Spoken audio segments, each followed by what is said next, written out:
Will all honorable senators in favor, please say aye. Those against, please say no. The things the ayes have it. This standing order is therefore suspended for the remainder of today's sitting. Introduction of bills. Senator Cummings. Mr. President, I beg to move the introduction of the Queen Elizabeth Hospital Amendment Bill 2024 and to move that this bill be read a first time.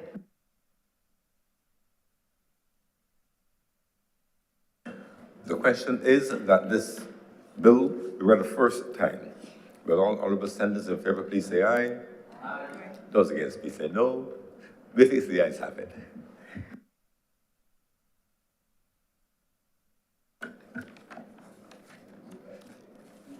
Public business, sir. Public business is now the order of the day.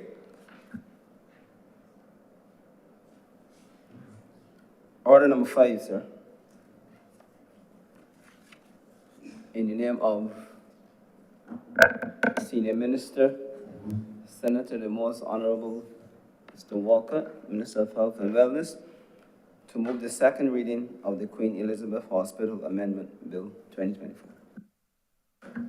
Senator the Most Honorable Mr. Walcott. Good morning, Mr. President. Mr. President, as I rise this morning to lead off debate on this amendment of the QEH Hospital, I'm almost tempted to say such a simple amendment. In ideal conditions, one would deal with this in about 5 minutes, and we'll be on to the next item. But the times we're living right now are not conducive to that. Unfortunately, the QH has become very popular these days.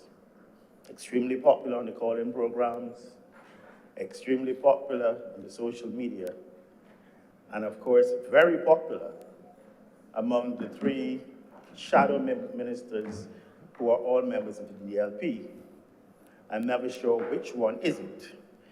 Mr. President, you would have been aware of one of them who was all over the social media this past weekend, giving entertainment to all and sundry. And in regards to his queries about health, I would follow his General Secretary. However, the matter of criticism, the QH,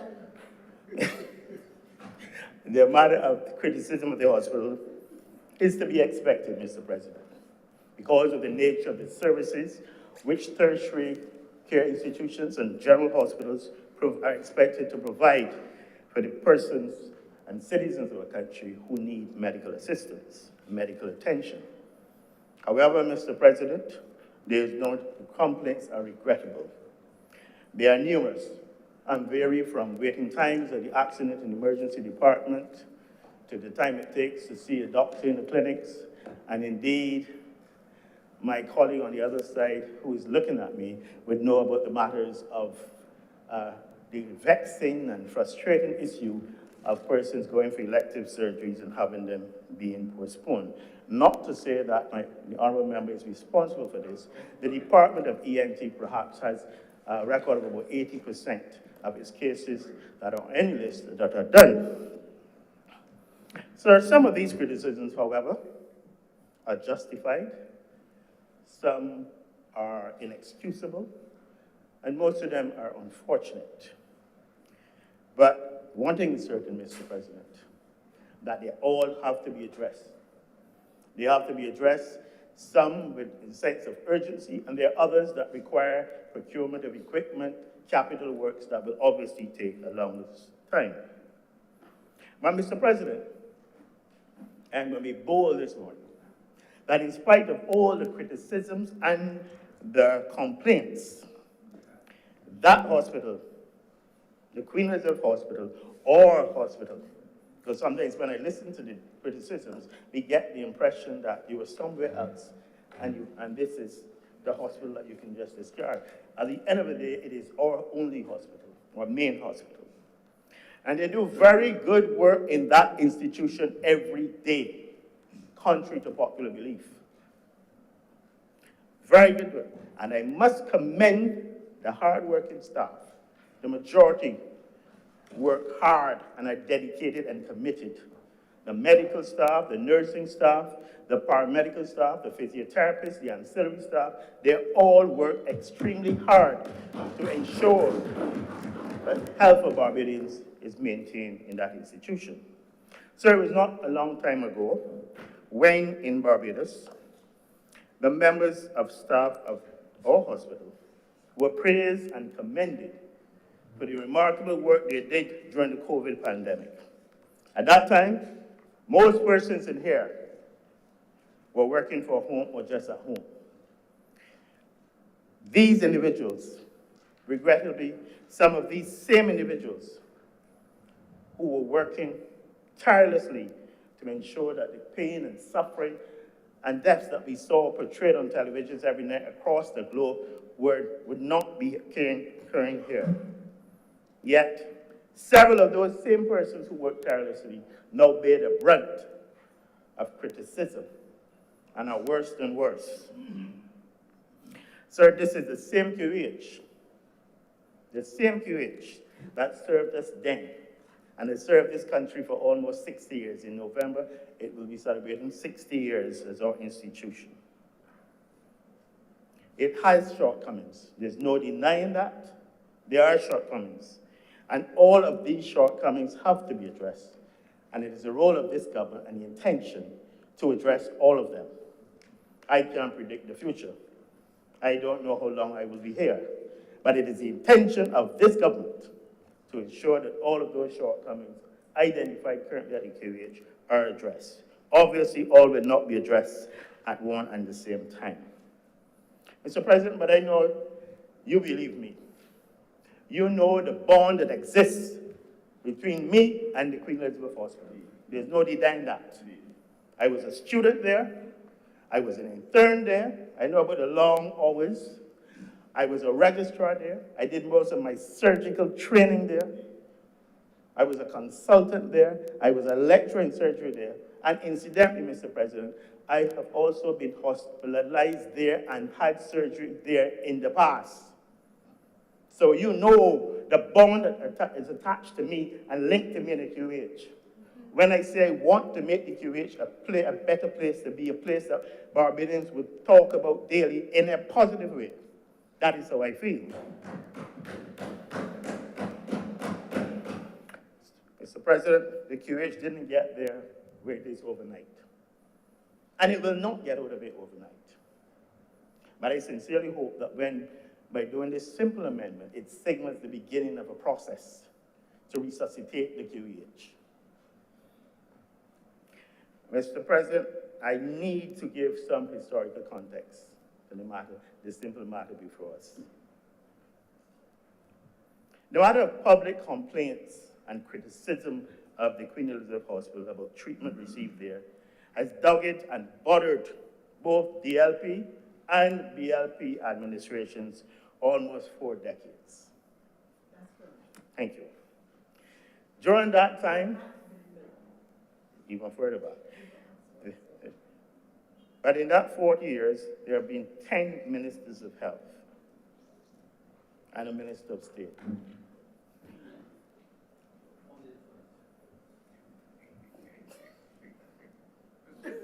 Mr. President, when I counted 10, I included myself twice.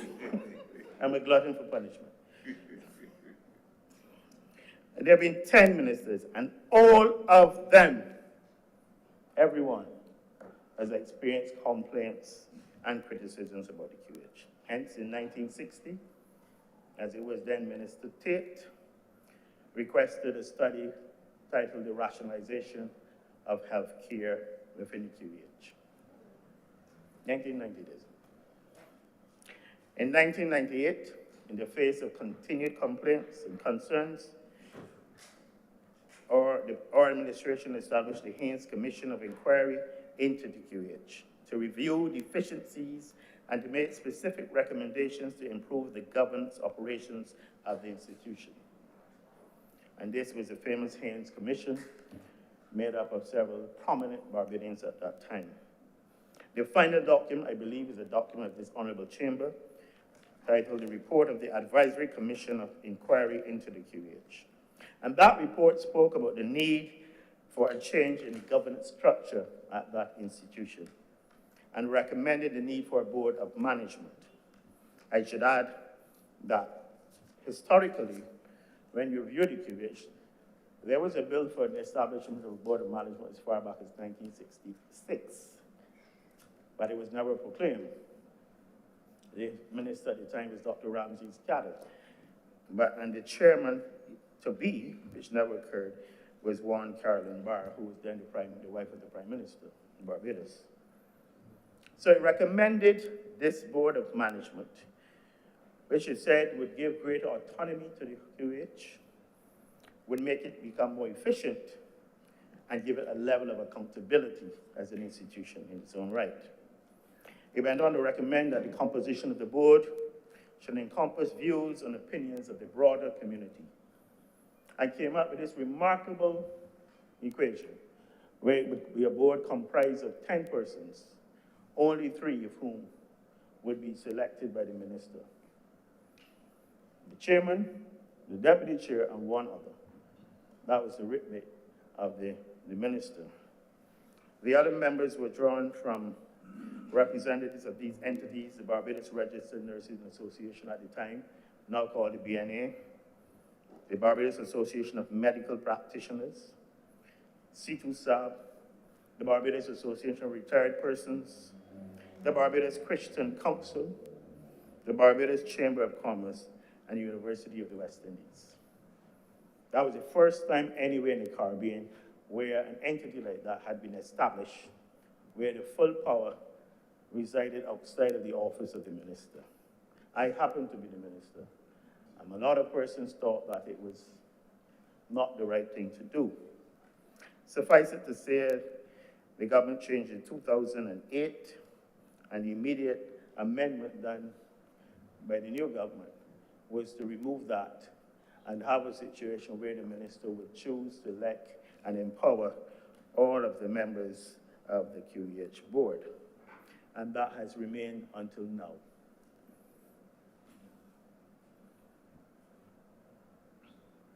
But in spite of this, the board, and going through the change of government through the ensuing years, the QH has continued to experience challenges. And consequently, in 2019, some honorable members will remember, a decision was made that the hospital's governance and management structures should be re-engineered to improve governance and efficiency. And in this very chamber, that bill was passed. And this entailed the abolition of the post of Chief Executive Officer and the creation of the post of Executive Chairman. Mr. President, this worked very well during COVID, when decisions had to be made quickly and decisive action taken. And in this regard, at this time, the former executive chair has to be commended for her outstanding leadership and for the remarkable job she did in marshalling her troops, her directors, to face the Herculean task of COVID across the island.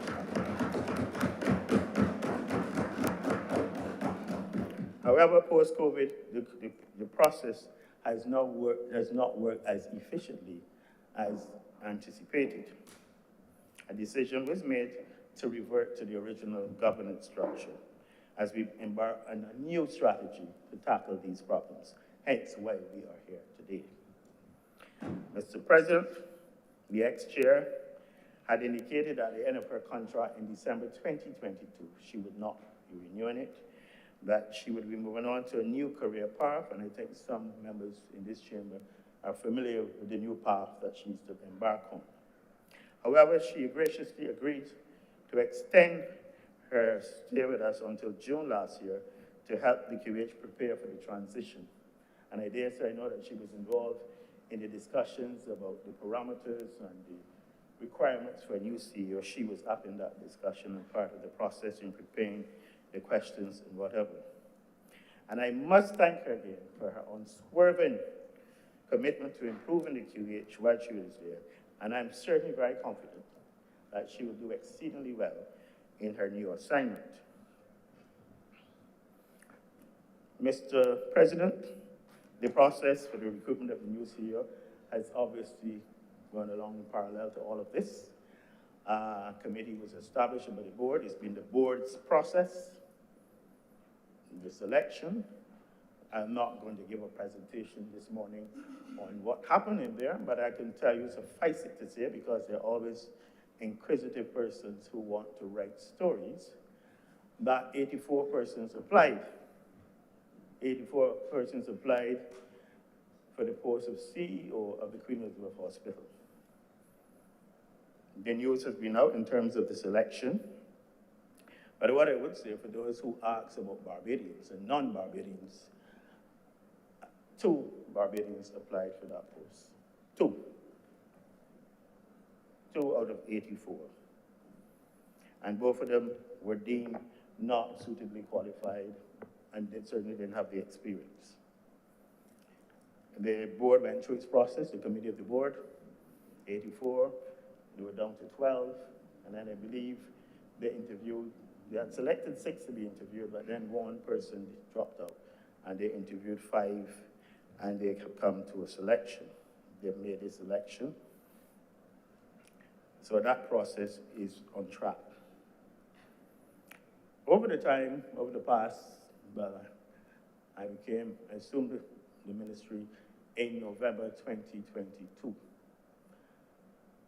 At that time, there was a Minister of State assigned to the Queen Elizabeth Hospital and to chronic diseases. And some of you would have noticed me involved, but not openly out there speaking about the QH. The Minister of State had responsibility for that. Now, I'm really involved in the QH matters. We've had meetings with the QH directors, with the QH management. We've had internal meetings. We've had meetings with the Ministry of the Public Service. Of course, we've had meetings with the board on how we go about addressing these myriad issues that are affecting the QH and the delivery of health care for that institution.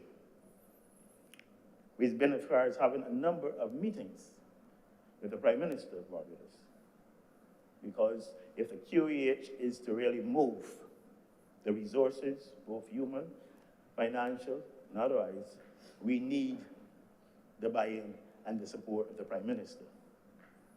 And we've been having several meetings, and we've made substantial progress as it relates to the needs of the QEH. So we mean business, and I'm sure that you've heard the Honourable Prime Minister speaking to some of the things that are planned for the QEH.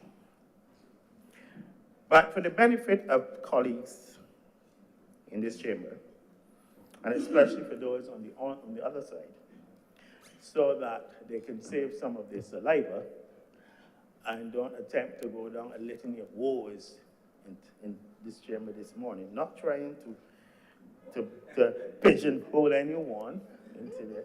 Certainly not my colleague, Senator Rogers, not at all. I know that he tells it from the pulpit, he tells it from the heart, he tells it from the Bible. So I know I can't control him. But let us start with the plans where we're going with the Accident and Emergency Department. The main issues identified are the waiting times. Oftentimes, the waiting time has to do with space, because it's congested, there's nowhere to put people. They're waiting to see doctors who are coming, who they've been referred to, who are in the medical wards especially. First of all, the QH is going through finalizing the phase 3, the completion of the total expansion. The space is expected to be double what it is now. So out there 19 cubicle spaces, they're expected to be at least 38 when it is completed, to provide more space for patients. Clearly, we expect less congestion. There were issues about the patient flow in the QH, the triage system, then you go here, then you come here. These things are going to be looked at again. We're trying to look into implement a system, because oftentimes, in spite of the advice about using polyclinics, persons still go to the A&E department with what we call category 5, matters that can be dealt with in polyclinics or elsewhere, and don't need to be an accident and emergency. And we plan to reintroduce something that existed certainly back in my time, years, decades ago, which was called See and Treat, where adjacent to the triage, you would have a doctor there to see basic things that need to be seen and just dealt with and not clog up the department. We often hear of complaints about people waiting for hours to get a CT scan. And this is especially very important because in the QEH we had what we call a stroke unit. And we have made these very wonderful plans about implementing early management of strokes early on, diagnosis, CT scan, determine what type of bleed it is in the brain, and if there were candidates for what we call fibrinolytics to dissolve the clots, to put it simply. Oftentimes, persons came to A&E within that 4-hour window. You expect to have treatment within 4 hours, the first 4 hours of that stroke. But you need a CAT scan first to ascertain that you don't make a bad situation worse. And oftentimes the delay at A&E has been, regrettably, trying to get persons to the X-ray unit in another part of the hospital, trying to get orderlies, nurses, trolleys to get them there.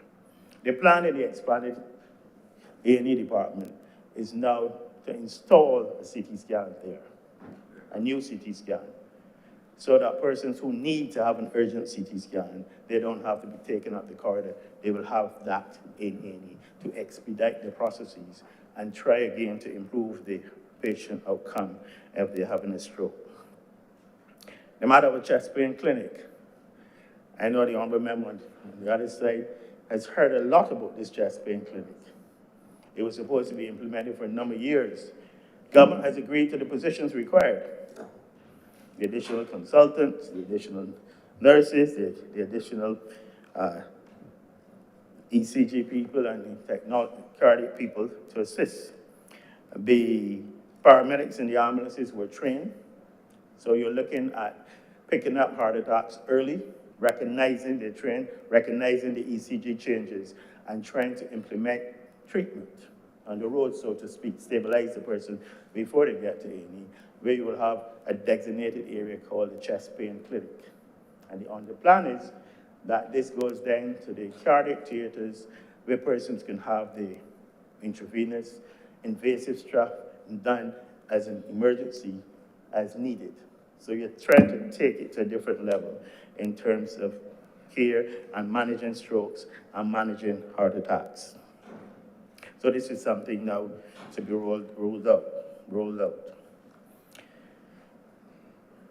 The good news also is that there have been complaints about the need for more staff, and there is agreement that A&E will be provided with additional staff, not only medical staff, but all levels, nurses, orderlies, and obviously for the X-ray facilities, we will have the radiographer station there. But I should caution that when we speak of doctors, more doctors at A&E, we are speaking about doctors who are already trained in accident and emergency. The plan is, it is a training hospital. We have registrars who are being trained, but the plan is not to increase the number of registrar posts to allow further training, because I think members would appreciate that if you have a registrar in training in emergency medicine, in training, and he or she sees someone, they can't make a definitive diagnosis. They still have to have that person trained in A&E to come and sign off or to agree with the diagnosis, and that takes time. The plan in getting these additional doctors is to get doctors that can hit the ground running in accident and emergency and see patients and start to implement treatment. So the staff is coming, and that has been a long time. We plan to look at the whole triage process again, and of course, the need for more and new equipment. We've expanded the department. We obviously need new and more equipment, and this is being ordered. A&E is also faced with a vexing problem of overcrowding because of persons who are, as we categorize them, elderly for care, who essentially, and I think honorable members have heard this story, this is a sad story, repeatedly, where elderly persons primarily, are brought to any department. They might be dehydrated, probably had respiratory tract infection. They're treated for it. And when it is time for them to be discharged, no one is able to take them home. There's no one there to look after them. And they came from homes usually, but this is an opportunity. This has been something that has bothered the QH for several decades. We introduced, I believe it was the honorable member on the other side who started the alternative care, the elderly program. The deputy president, who started, the distinguished member is just being elegant and demure. But she was the woman who started the alternative care, the elderly program. And it made a lot of sense. And it was expanded. The last time we were in government, it was accommodated 200 persons. Come back to it 15 years later, it has only 135 spaces. So we have decided that we need to get it back up. And it makes absolute sense. Rather than keeping persons in the geriatric hospital or the hospital, you try to get them into these alternative care accommodation. They are examined and they are visited and they have to be licensed and registered.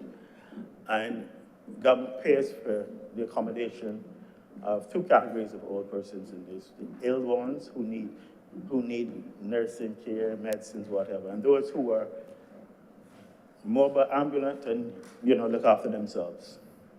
And we have found that it is much cheaper to keep them in those facilities than to keep them in the QH, where the average cost per patient is just over $1,000 per person per day, while you can have these persons in the alternative care program for less than 100, roughly $100 a day.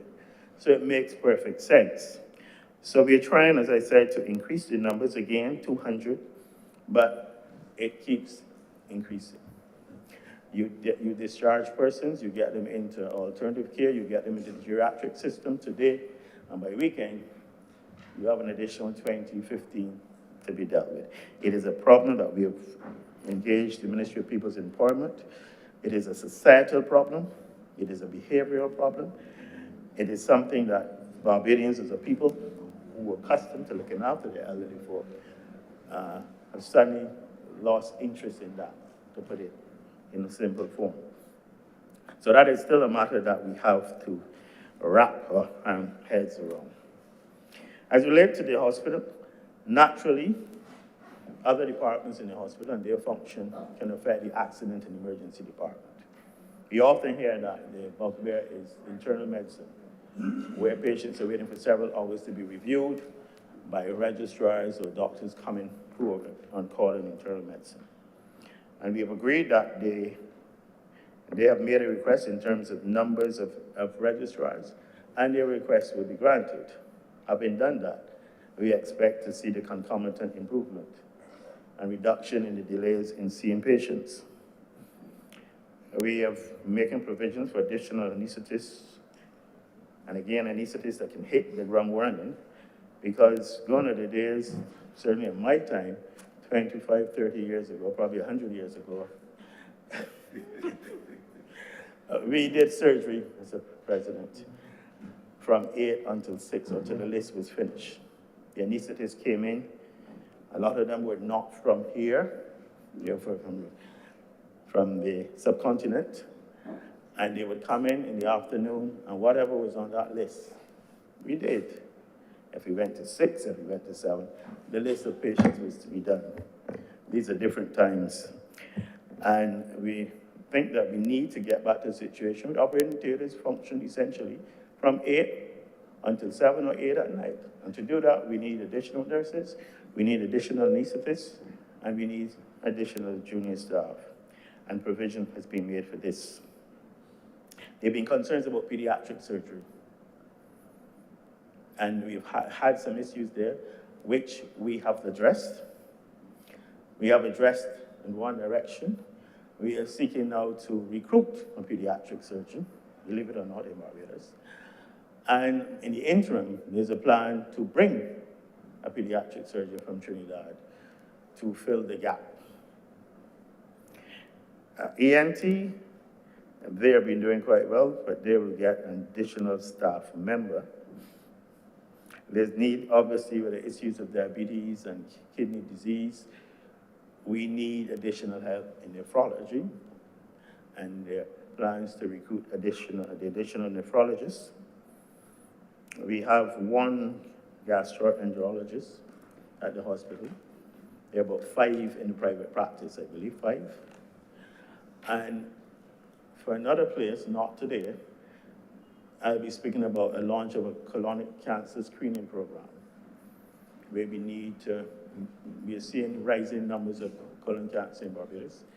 In terms of the death rate, is number 3 in Barbados, common to both men and women. And I think it is time for us to do some screening to try to pick up some of these cancers much earlier and treat it. And having said that, there's no sense screening if you don't have the gastroenterologist, the number that you need to do colonoscopies when they're needed.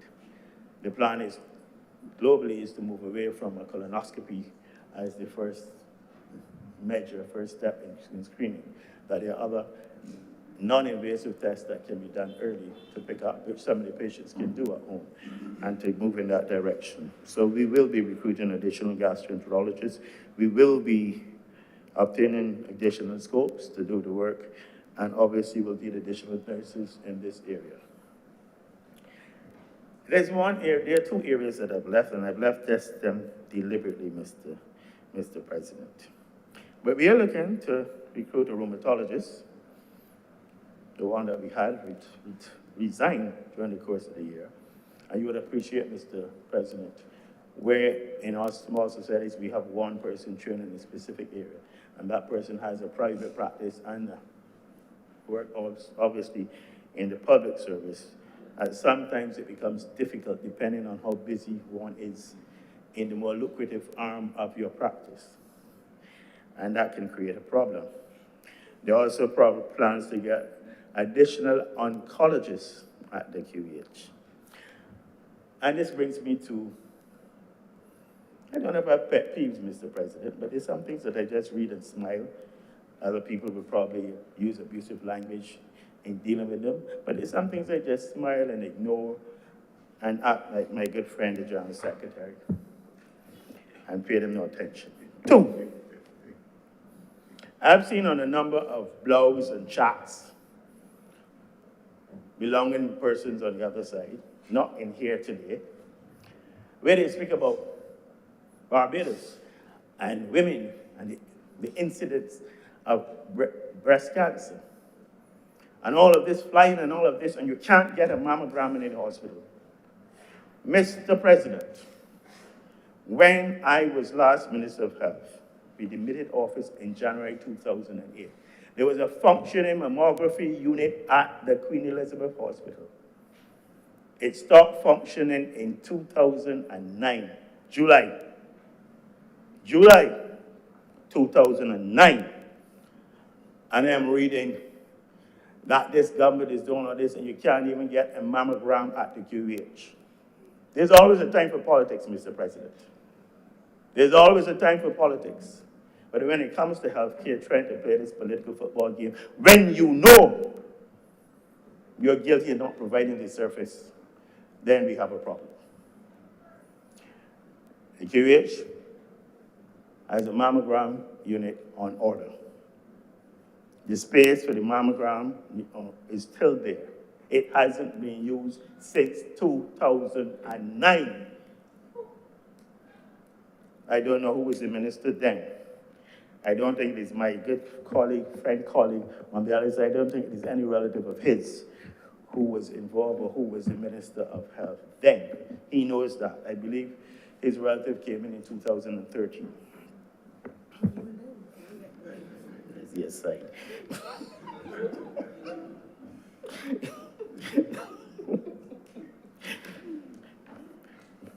Mr. President, your sides are bothering me, believe it or not. The other one is this matter of oncology treatment. And I read in January a whole back page, a story of persons in Barbados can't get cancer treatment. and some of them errant, obviously, writing about machine not working for over a year. Machine not working for over a year. And up to now, I hope that the honourable member from the other side of the opposition can help me, because it's been emanating from his side repeatedly. What is the name of this piece of equipment that has not been working for over a year in cancer, for cancer treatment? What is it? Because it is not the brachytherapy machine. It is not the one that a previous administration encouraged our national hero to purchase, the Cobalt machine.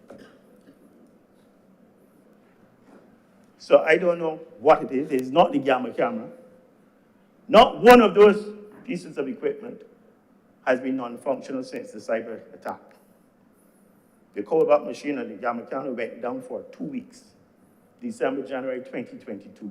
Yet, I can read and hear extracts on the newspaper from persons from that side talking about cancer equipment not working for a year. Where is this cancer equipment, and what is the name of the piece of equipment? It can't be a linear accelerator. It can't be. Where the story said that you can't get this treatment because the QH will be 60 years in November, and it has never had a linear accelerator. Never. And the honorable member knows that. Indeed, in 2007, I did a paper doing estimates. I took a paper to cabinet too before the estimates. And the Prime Minister at the time told me it was a very good desire, but at that point in time, not affordable. They were saying about 10 or 12 million back then. That was 2007. If you care so much about cancer patients and their treatment and lack of treatment, what did you do between 2008 and 2018 as regard these same cancer patients? What do you do? But come now to say it should happen yesterday. You were there for 10 years and did absolutely nothing. No mammograms, no linear accelerator, and come with a lot of false vanity and simple false emotion and passion and concern. But, as I said, we're going to procure a mammogram machine this year, and the government is making substantial progress towards obtaining a linear accelerator. We also will need to look at the oncology department in terms of its staffing. Meanwhile,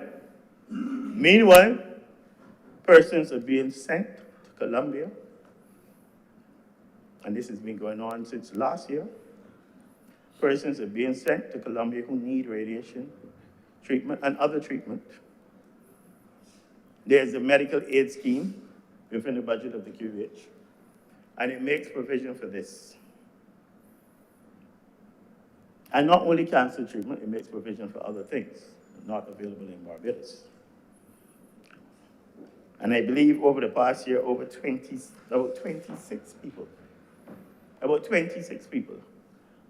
have been sent to Colombia for their radiation treatment, paid for fully by the government, and incidentally, PS, Mr. President, by a chaperone. By a chaperone. So you have a situation where you're paying $50-something thousand for a person, US. And you're then paying half of that, essentially, or a third of that, for a chaperone to go with them, to be given per diem for every day. Yet they're being covered by the government to the institution. And then I could read that the government is not providing the money for them. I believe, Mr. President, you would agree with me if I said that chaperones, the cost of chaperones should be used to send additional patients who need it. So these are the sort of things and decisions that we will have to consider. Certainly with the acquisition of the linear accelerator, we will need to send them overseas for a variety of cancers. But we will also have to ensure, Mr. President, as an institution, that the use of the linear accelerator for private purposes, while it is in the hospital, the hospital has somewhere, and knowing and ascertaining that private services are paid for and not utilized like it was done as in the days of the Haynes Commission of Inquiry, where the private work was being done, but the QEH was not benefiting. So those things will have to be looked at going forward. Mr. President, I'm sure the nurses will be delighted. They've heard the Prime Minister, but permission has been given for the QEH to recruit, hire an additional 60 nurses. We don't have them here. And clearly, we'll have to be foreign recruitment. I believe they're looking at Ghana again, but they're also looking at Philippines, which where we obtained nurses from several years ago, and I dare say some of them are still here. There are a number of additional posts that my colleague next to me knows about in terms of the requests and the approvals. And then it brings me to CapEx. The hospital has been given a mandate, and it's in the final stages of negotiations, where a loan of $150 million, 130, will be borrowed by the QEH. And the proceeds that they have levied will be used to cover that cost. That $130 million will allow them to bring in, replace equipment, bring new equipment, obtain an MRI for the first time. Because I also heard on the call-in program sometime back that people were working in the A&E for an MRI. QH has never had an MRI, so I don't know why they would be waiting in the A&E for an MRI. But these are the things, this is the times that we live in. And that $130 million will be used, as I said, to purchase equipment, replace equipment in the QEH. I mentioned the congestion, the elderly for care. Mr. President, there's also a matter, and if people were attentive and paying attention, as they do to the social media, they would have known and seen that 2 weeks ago, there was a request for information for the expansion of the QEH. That was in a newspaper about 3 weeks ago. And it was there to show.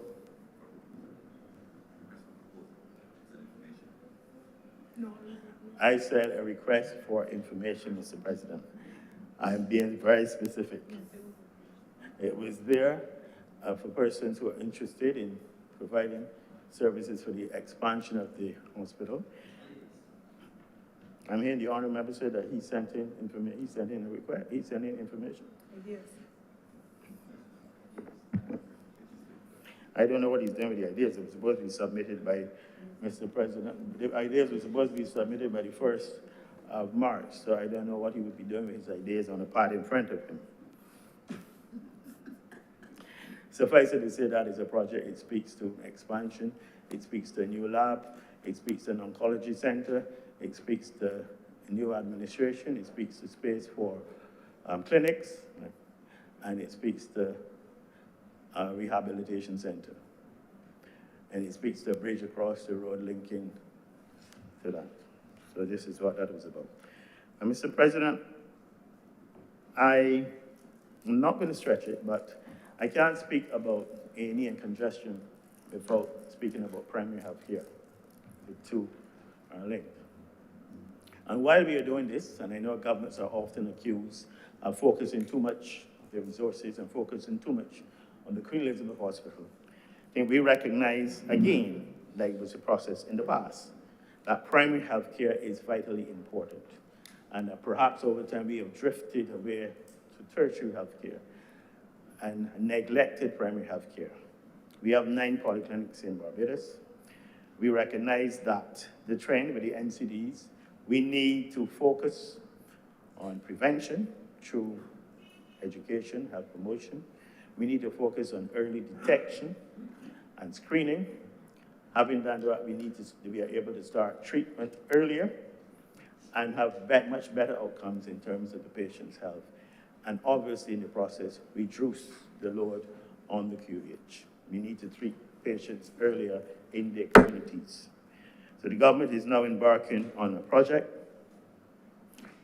and we have approached a certain country in terms of looking at funding to assist us, where we refurbish 7 polyclinics. The proposal obviously is to relocate Randall Phillips Polyclinic, which was always dangerous in terms of its location, as when we speak about climate resilience and all of those issues, being right next to the water. So the plan is to build a new clinic, Randall Phillips, at a different area, and also to look at the Eunice Gibson Polyclinic, which is located right in a busy area, difficult access for elderly people, fumes from the area, always traffic congested, and prone to some flooding.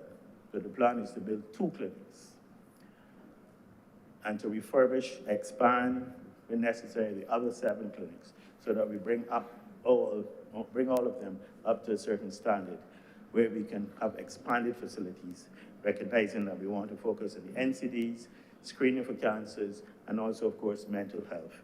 And doing this will take tremendous strain off of the facilities and of the QEH. So that is something, obviously, that members will be hearing much more about in the coming months. Mr. President, I don't know if there's much more I want to say. As I said at the beginning, we've heard the complaints. We have done the introspection.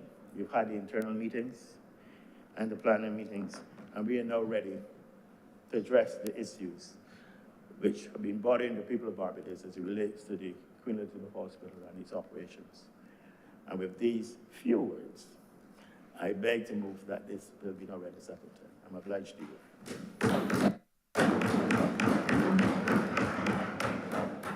Thank you, Senator Walcott. Senator Walters.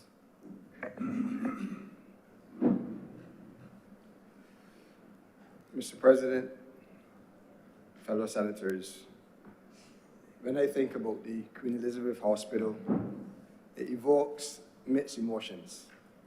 On the one hand, it represents a vital healthcare for our citizens. On the other, it carries the weight of unaddressed issues and challenges that have been echoed by our citizens. I believe that we will all agree that the QEH is central to our healthcare system, and as such, unnecessary tinkering with its administration is not desirable. Mr. President, the stories of neglect and despair that filter through social media and mainstream media, they are real, and there are urgent pleas from taxpayers, especially those in need for assistance.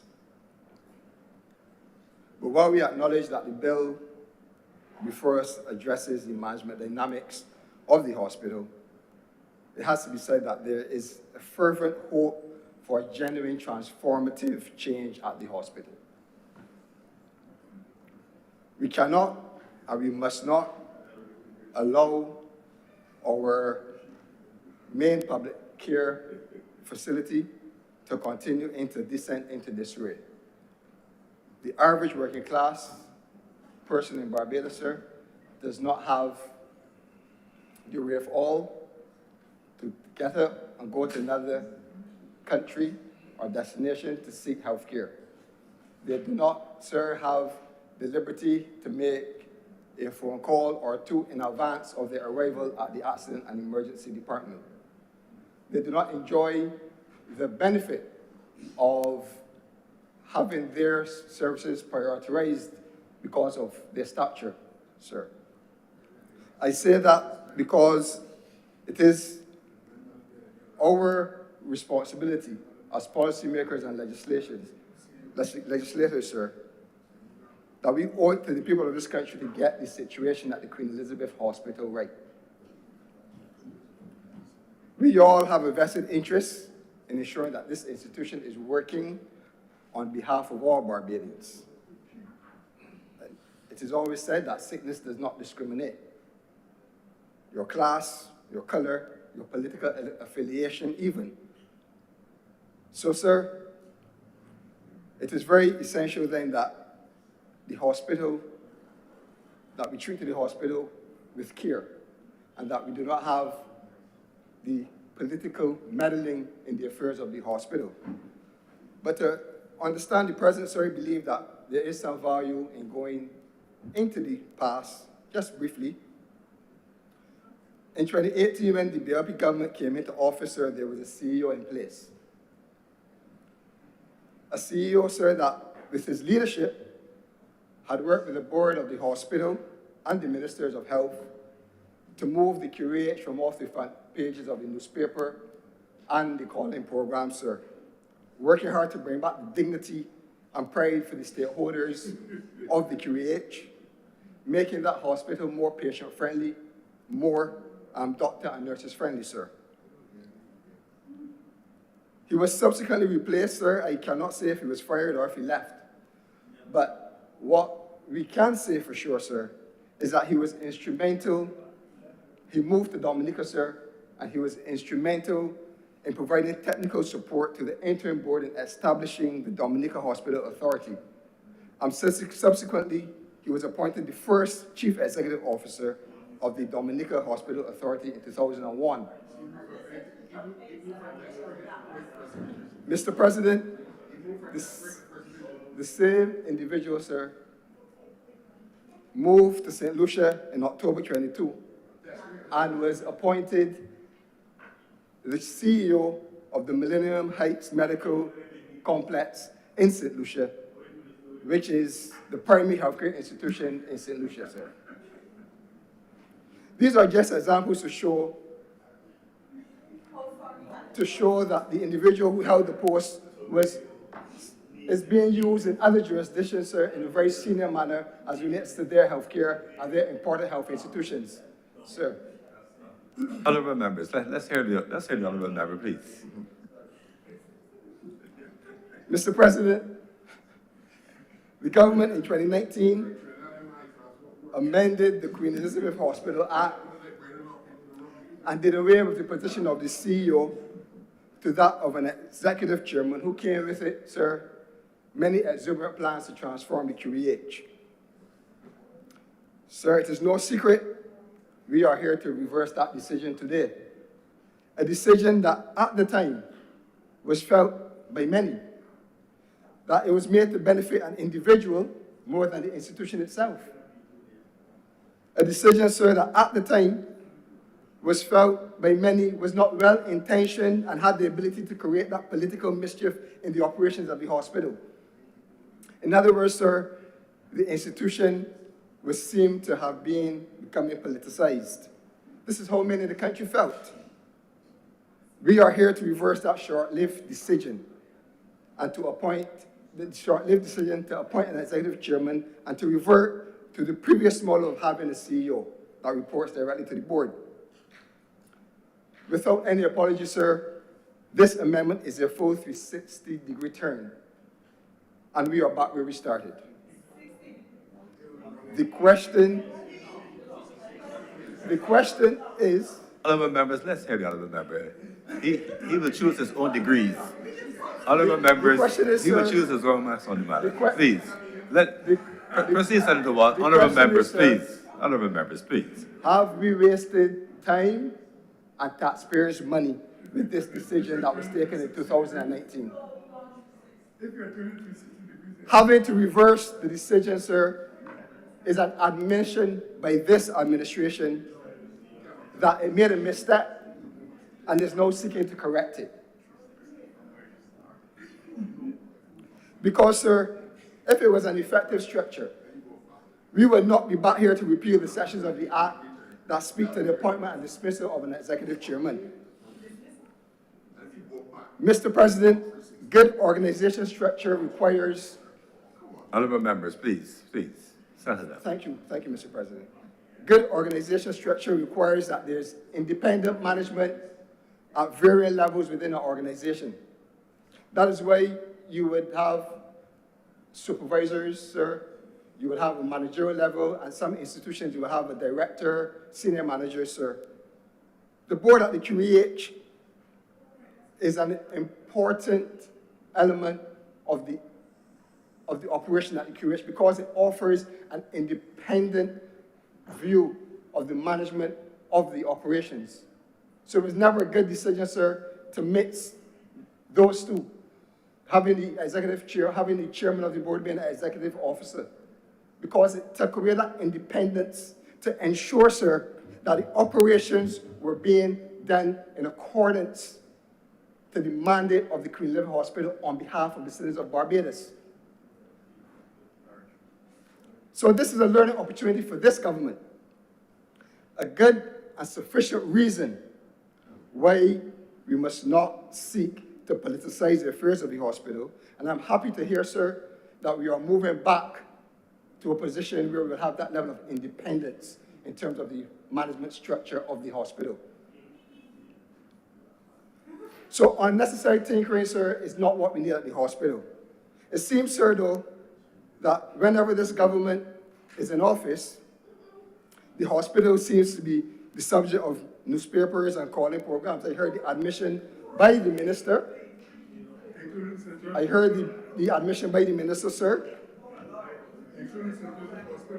But the practice, the revert to move to an executive chairman was supported and proposed as a modern management decision then.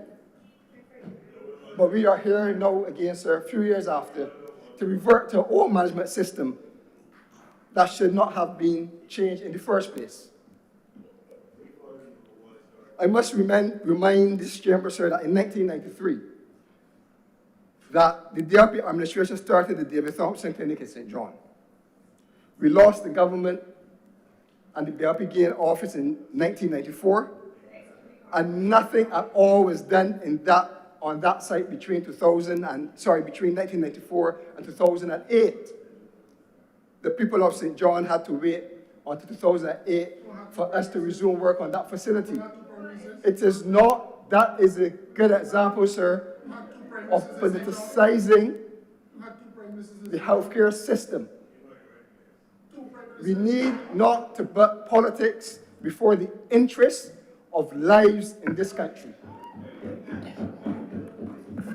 On a point of order, Mr. President, There's a point of order. Senator Waters, please.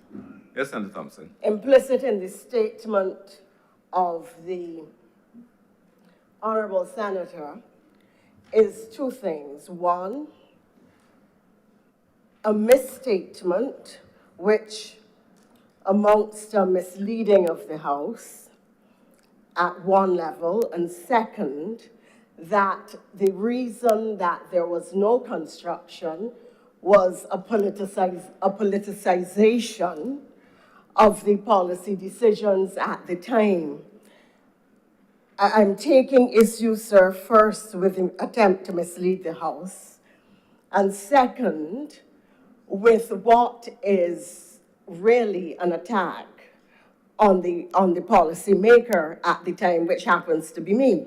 And I therefore know for a fact that there was no politicization of the issue in relation to the St. John Polyclinic, that the construction there failed or was stopped on technical grounds, and that a number of consecutive difficulties, not policy malice, not politicization,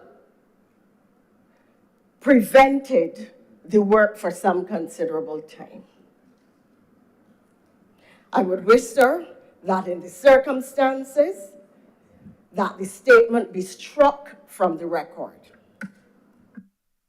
Senator Walters, the standing orders prevent the accusation of improper motives, improper conduct by members of either House, other than by specific resolution. Therefore, you therefore withdraw the comment in relation to the politics with the reason for the cessation of work at the St. John Polyclinic, and have it struck from the record. Yes, sir. I withdraw that statement, sir.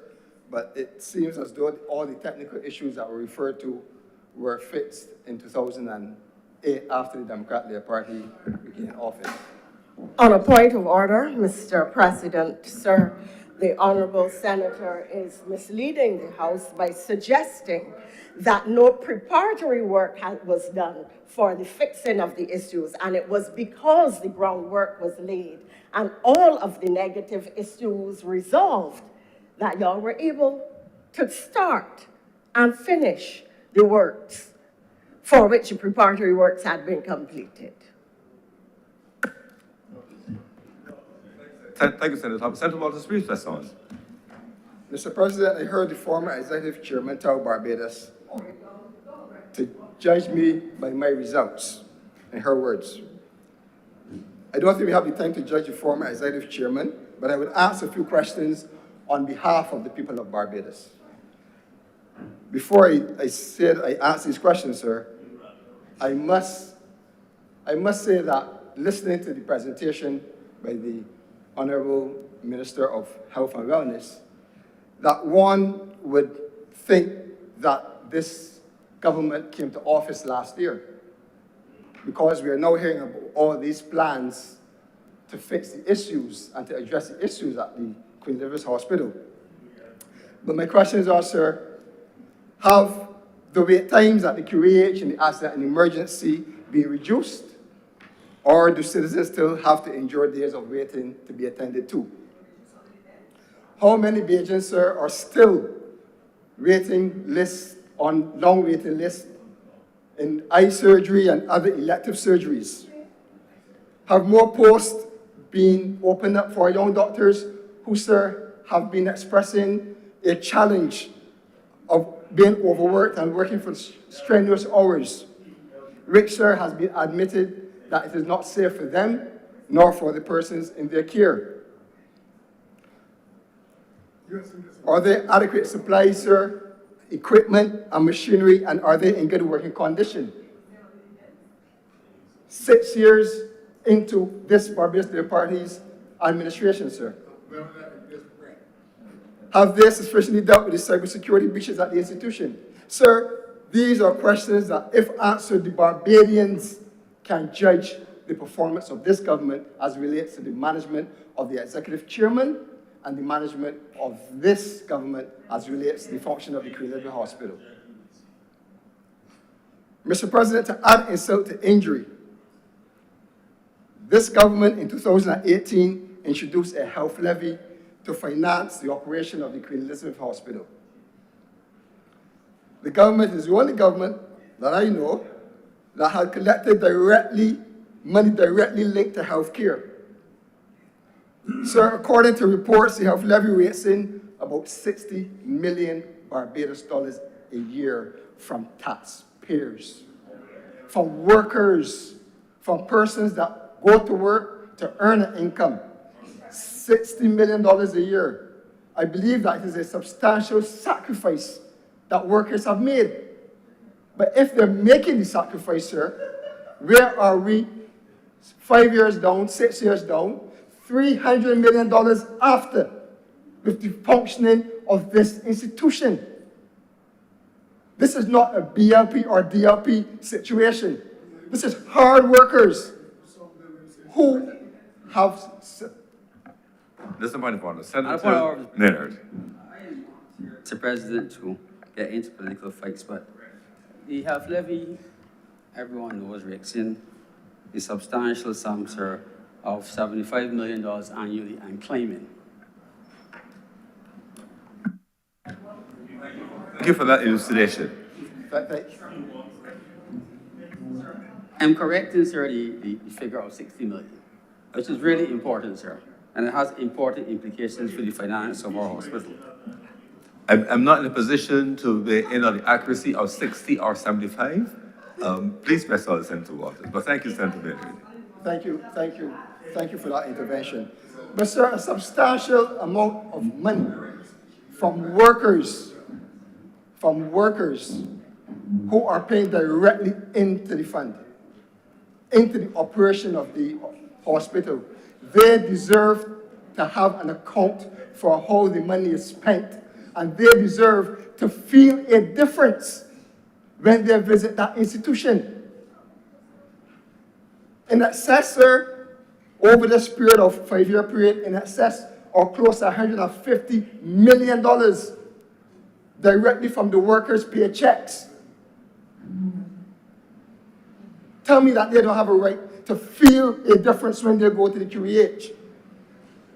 Tell me they don't have a right to ask questions. Tell me they don't have a right to see that things are changing and improving after 5 years, over $300 million later. Money, sir, that, as I said, they're making the sacrifice. No issues there. But money, sir, that if you're not seeing the results, could have gone to their livelihoods, could have gone to offset against the high cost of living in this country, paying more than almost double to get to or from work, paying for garbage tax and a sewage levy. So, sir, this is very important part of the running of the hospital. The resources are there, sir. They have an allocation during the estimates, and they have an additional $60 or $75 million a On a year. point of order, Mr. President. What's the point of order? The point of order, sir, is that the honorable member is misleading the House in 3 respects. First, by suggesting or implying that persons are not at liberty to ask questions and that the questions are not being answered. 1. Second, to imply that the resources from the levy are being misdirected somehow or squandered and could be diverted into other development areas, when in fact, the $60 or $75 million, and even less accepted 75, whether that figure is accurate or not, I do not know, really represents a fraction of what it takes to run the QEH. The QEH budget is $200 million plus dollars. So the $230 million. So the $75 million of the levy that is collected really represents just about quarter or thereabout of the budget. It is therefore entirely wrong, sir, and entirely misleading for the honorable senator to suggest that this money is not being utilized toward the overall healthcare budget and is somehow being misdirected. Continue, Senator Waters, please. Mr. President, I did not suggest that. I clearly said that the workers of this country have a right to know how the money is being spent. I did not suggest that it should be spent other places. I'm saying they are making a considerable sacrifice by the withdrawal of the sums of money from their salaries, sir, and wages. And they have a right to feel a difference when they go to the QEH.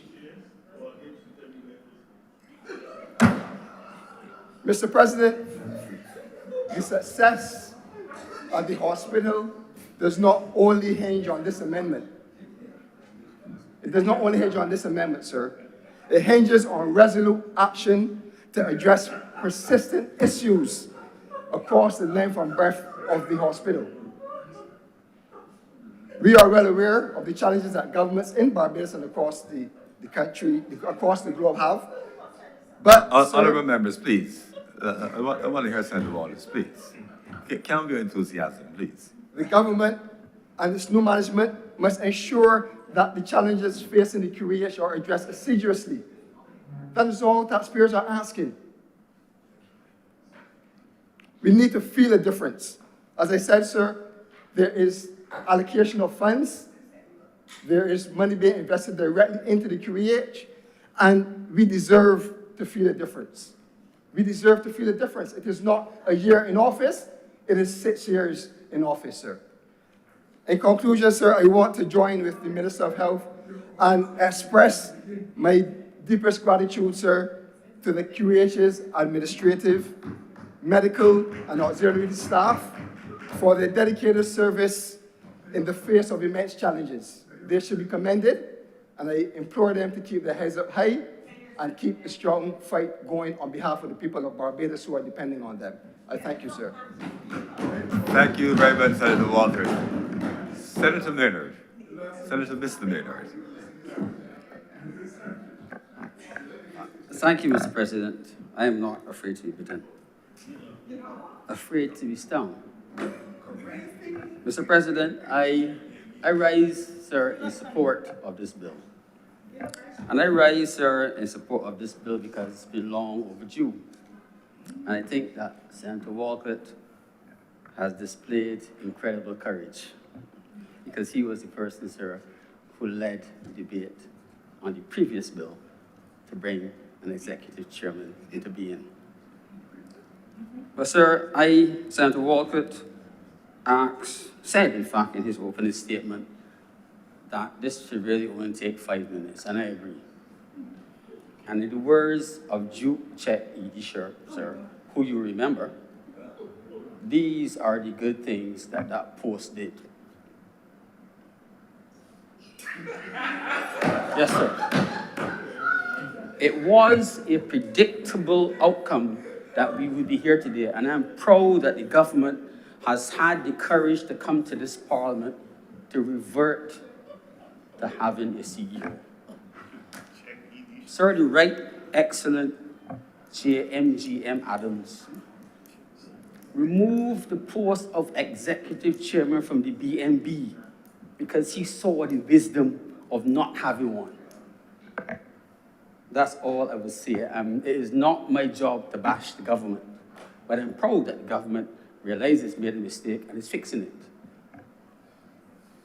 Now, Mr. President, the QH continues to be everybody's political football. And the only people who suffer every time you kick it are the people who use it. The world has changed since COVID, Mr. President. People no longer care. I've heard it said in this parliament, people no longer care. Compassion is almost a thing of the past in some circles. So what we see meted out to the people who seek medical care in some quarters is only a reflection of what's happening in society. But we have to fix it, because all the people who appear for care are our relatives. There are very few people on this rock, sir, who are not family. I will not go into details as to why that is so, but we are all family. Now, sir, I know that I'm repeating the same thing over and over, but the problems of flow in the hospital will only be reflected, sir, in the flow in the A&E. You cannot have the obstacles within the hospital that prevent flow and expect the A&E to flow. Making it bigger will not solve the problem. When the annex is refurbished, only having just been delivered, and the old A&E has completed, the refurbishment there has been completed, and we then have, I guess, 30-something beds, it will only be a big space that people can wait in for a long time in comfort. You have to fix the problems of flow. And there are internal policies in the hospital about admissions and about referrals that need to be addressed. The notion that every patient who reports to the accident and emergency has to be assessed fully in the A&E in every detail before they are assigned a bed in the hospital is but nonsense, sir. The little department that I work to takes direct referrals. A GP can call and say, I have a problem. In fact, on the weekend, sir, I was not on call, and the patient called me and told me they had a problem who is supposed to be on my operating list for next week, and I had the patient seen from home. It is not impossible. But the people who get paid, sir, to work have to return to work. And those who, sir, are supposed to lead, who are the senior people, whether in administration, whether they are consultants, whether they are in charge of the other services in the hospital, they have to lead. And it's not enough, sir, to come into this chamber, sir, and beat on each other. We have to do the right thing, Mr. President. Now, it saddens me a bit, Mr. President, and I do not support the notion that one should ever change legislation to facilitate individuals. But on this occasion, sir, I have to say that I support this legislation. And I support it because to have brought the position of executive chairman created a series of problems. And for me, the biggest problem was, sir, a person who sat as executive chairman sat essentially as CEO during the day, and in the evening went into the boardroom and could implement whatever bad thoughts they had during the day. I'm not at all saying that there were bad thoughts, but that possibility exists, sir. There should be clear separation, sir, to indicate that the CEO takes instructions from the board. And I'm pleased that the institution will be returning to that. Mr. President, our nurses, and when I say our nurses, I mean all of our nurses. I do not mean Barbadian nurses in particular, I mean all of our nurses. Barbadian nurses, St. Lucia nurses, Ghanaian nurses who've given tremendous service, Filipino nurses, sir, some of whom have become Barbadian citizens to be here so long. All of our nurses need to be recognized and praised for the efforts they make. But sir, I had reason to look at the salary scales for nurses and teachers. And I'm not complaining about the pay of teachers. I am not complaining about the pay of teachers. A nurse in Barbados gets a degree. Teachers also have degrees. But sir, a nurse starts at Z23 in the Z scale. A teacher starts at Z16. You have to give the numbers because the cents will be there. Okay. There's a scale of pay that we all have had, and we see it in our, who has it, doctor? Isn't it? But the higher the number you are in the Z scale, the less your pay, essentially. And as I move up from the bottom to 1, you've reached the top of the scale. A nurse, when she's reached the height of her pay scale, is at least 6 scales lower than a teacher at the top. And I ask, if they both have degrees when they enter, why do we have the discrepancy? We need to fix it. Because if every year we have to stand and say, we have to get more nurses, nurses are leaving, and people have every right to seek greener pastures and look for better things for themselves and further professional development and some return, we have to look at parity and say whether nurses, in fact, should have a better start, sir, on the scale and end at a higher point. And the work that a nurse does, sir, I believe is no less than many other civil servants, including teachers, sir. And I picked teachers because it gave a good comparison. But sir, doctors, young doctors who get criticized for sometimes not performing as some people would expect, are also frustrated. And they're frustrated, sir, by administrative policies. We know that there are more doctors being graduated every year than there are posts to fill for all them to go into when they finish internships. And it means that some doctors have to go into the community as independent practitioners. Now,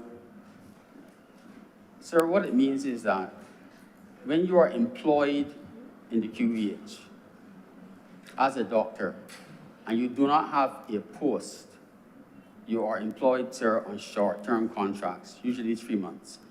But you may work, if you are lucky, for more than a year on recurrent 3-year contracts. If you're one of those unfortunate people, it means that you are not paid contract maturity, sir, nor are you given vacation pay, even though legally you are supposed to have it. To avoid that, sir, there has been a trend of giving people contracts for 9 months and then stopping. It is wrong. You cannot get loyalty, sir, if you treat people less than human. So we have to fix some of the little problems that we are creating. And I say we because as a senior doctor, I'm supposed to be not only a patient advocate, but an advocate for my colleagues, because they'll be looking after me when I leave medicine, sir. So they also look after Senator Walcott. Hopefully they'll do it well.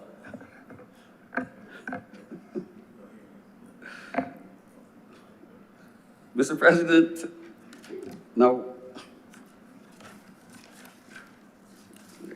I'm not going to delay this chamber very much, sir. Senator Walcott spoke about planned improvement in our delivery of oncology services, sir. And I'm not going to argue with him about whether he has given enough facts or not. But what I will say is, sir, that this country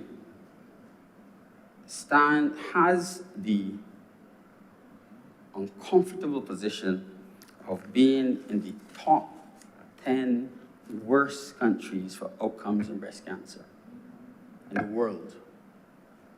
In the world. And we have to fix it. It requires expertise, it requires equipment, and it requires money.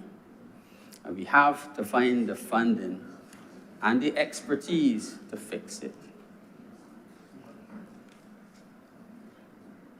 We do pretty reasonable in the early stages for breast cancer, sir. But for the later stages, our results are not good at all. I am sure that my colleague, Senator Haynes, will elaborate further, sir. But we have to fix it. And we have to do the same for prostate cancer and colon cancer, sir. So I'm pleased to hear Senator Walcott speak about future plans. There'll be more time for speaking, sir, on such things in the near future, sir. Now, Mr. President,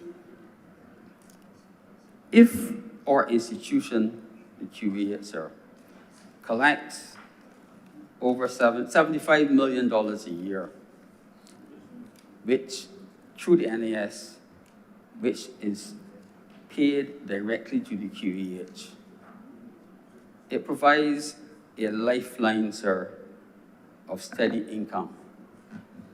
And anyone, sir, can check and see that, because there's no secret, I am pretty high on the pay scale in government, sir. And 3% of my equivalent pay is paid to the NAS every month. And it means, therefore, sir, that I would be able to purchase a reasonable insurance policy with the money that is deducted from my salary every year. And if we looked at the deductions as insurance policies, it would mean that people, apart from paying their normal taxes and VAT, are now paying a special levy for healthcare at an institution. And I think, therefore, we are obligated, sir, to deliver it. Those of us who work in the system, sir, and those who are responsible for the administration of the system have to step up to the plate. Now, sir, I want to spend my last few minutes, sir, speaking about the A&E.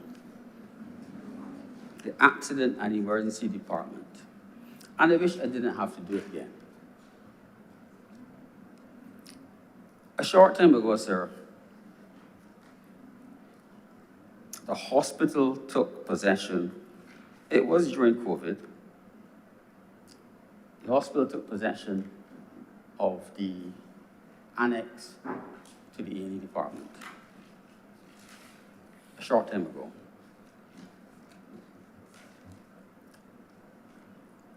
Government at the time had provided $11.2 million for the refurbishment of the A&E. It was deemed that that was not enough to refurbish the old A&E and complete the annex. Excuse me. The government approved and provided another $5+ million for the project. Remarkably, the government is spending money to refurbish a building that is only 3 years old. And I have to ask, why would someone be refurbishing a house if it was only 3 years old? Why, if a building is built to specification with all the money that was spent on it, why would you have to refurbish it in 3 years? Could it possibly have fallen apart that fast? I could not go and see why, because according to the administration, I've been given a notice saying that members of staff are forbidden from visiting the premises, so I couldn't go. But Mr. President, Mr. President, on a point of order, I believe that the member is misleading the House. From what I am made to understand, what is happening right now is the completion of Phase 3 of the accident and emergency expansion, and not a refurbishment of existing works. Senator Maynard. 1 second, Mr. President. I should probably not do that. I do have an email, sir, from my phone, where it says that members of staff are forbidden to visit the A&E site. It may well be, sir, that the A&E that was handed over is in pristine condition and does not need to be refurbished. And I'd like to believe that it's true. I would like to believe, sir, that what we just heard in this honorable chamber is true, and there's no refurbishment being done on the newly handed over A&E. On a point of elucidation, you don't need to sit. Just being clear that it's Phase 3 of the expansion project. Phases 1 and 2 have been completed. Those were the works that were completed within the last 2 years, and I believe that handover is expected at the end of this month for Phase 3 of the project. Those are the ongoing works. And you can therefore take it as true as spoken in this honorable the Senate. Mr. President, government built with the taxpayers' money an annex to the A&E. 2 buildings side by side. If I told you, sir, you have to go down a ramp to get to the new one, you might find that impossible to believe. That if you are in the annex and you go into the old A&E, you have to go up a ramp. And if you are in the old A&E and you're going to the new one, you have to go down a ramp. And I asked, was that by design or was it a mistake? I can't imagine, sir, if you're expanding your house, that you will ramp down to the new part. I would like to believe that with all the considerations for safety in a hospital, you would have built it at the same level. But I am not allowed to see it, so I cannot comment. The public will make their own comments, sir. That's not the government's fault, sir. The government pays people to do these jobs.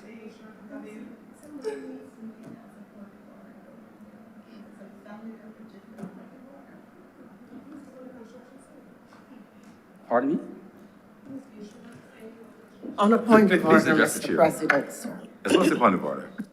The point of order is that the honourable member imposing his comment during the course of his speech today in the way that he did by saying that staff members have been prohibited from entering this site.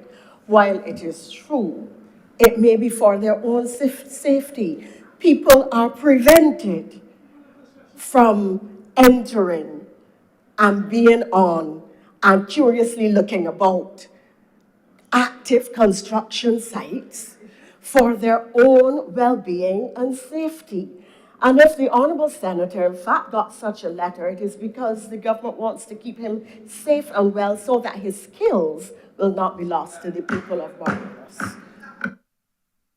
Thank you very much, Senator Thompson. Valid point. Press on, Senator Maynard, please. Mr. President, it was long past that point.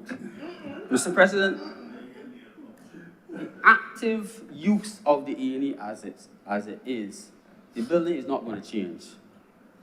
When the refurbishment is continue, the building and the levels in the building will not change. They will be the same as they are today, as they were yesterday, and they will be tomorrow. Hopefully, sir, you will never have to experience it. Now, Mr. President, we've got the unfortunate situation, sir, where people have been waiting comfortably in some circumstances, and sometimes not so comfortably in other circumstances, in our A&E, and are not surviving. And we have to really ask ourselves whether there are problems that exist that can be fixed easily. And we need to address it, Mr. President. We need to address it, Mr. President, because it cannot be good for a hospital to be finding persons within a department who have ceased to breathe, especially if it's an A&E.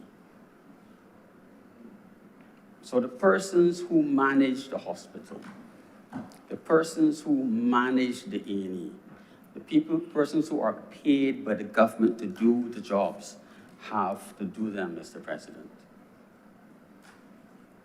They have to do it, Mr. President. The Prime Minister can't do it, Mr. President. Senator Thompson can't do it. The people who get paid, people get paid every month. And during COVID, when people had problems who got paid every month without delay, have to do their jobs. And they have to be held accountable. So hopefully, Mr. President, when this amendment is debated and passed, whosoever, sir, sits in the chair at the top and gets paid to do the job shall do it. And I hope, sir, that the decision to do the amendment and employ someone will bear fruit. I thank you, sir. Thank you very much, Senator. Mr. Maynard. Her Honor, Senator Thompson. Thank you very much, Mr. President. I start by apologizing for my hoarseness and the fact that I may, from time to time, have to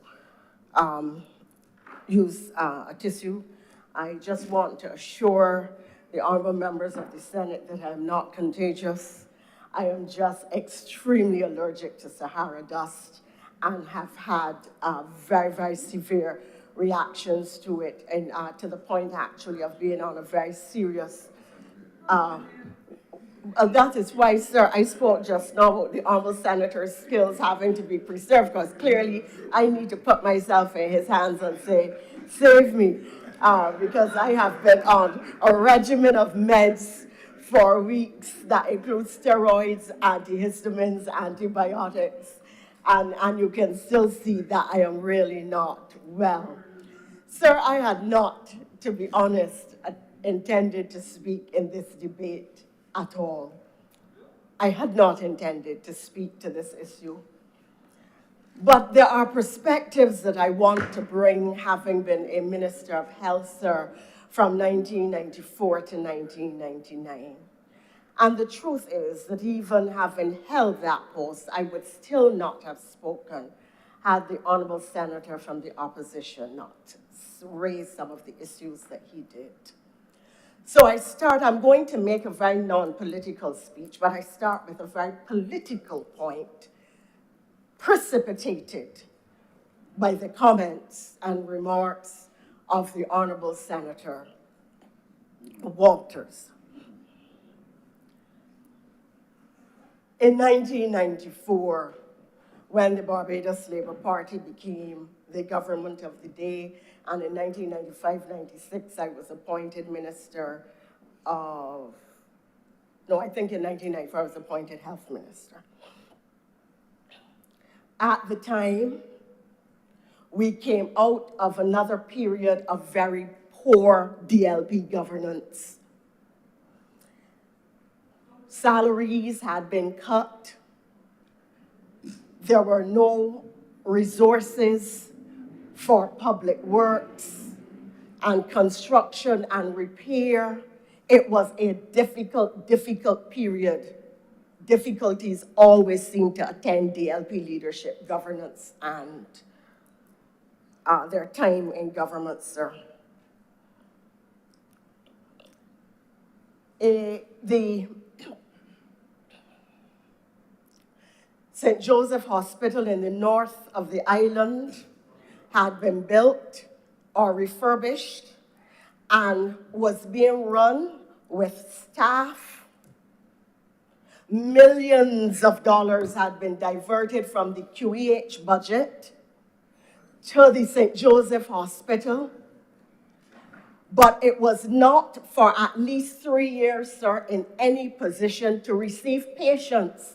If you had fall down, burst your toe, they didn't have a plaster down there to wrap it up, sir. It was almost a vestigial organ being financed by taxpayers, unable to give service or relief to any single individual in this country. But it had a fully functioning gym, fully equipped and fully functioning gym. Sir, it really, because a lot of the people now associated with it have gone to the great beyond and have had to face their God, I really don't want to speak to some of these issues, sir, but I'm raising them because I heard today about politicizing the St. John Hospital.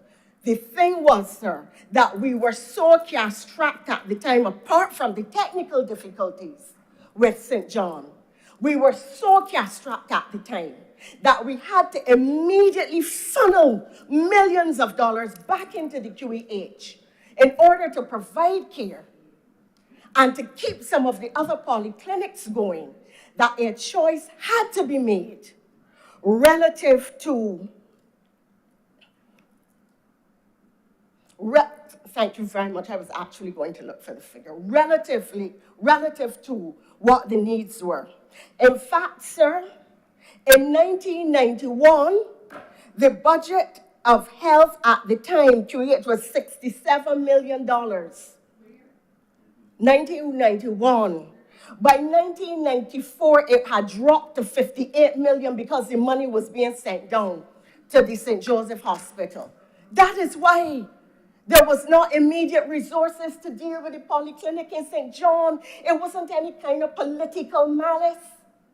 My mother was born in rural Barbados. There's no black Barbadian, no Barbadian, and no rural Barbadian who I would make any policy decision to deny them care or dignity in this country. It would not happen.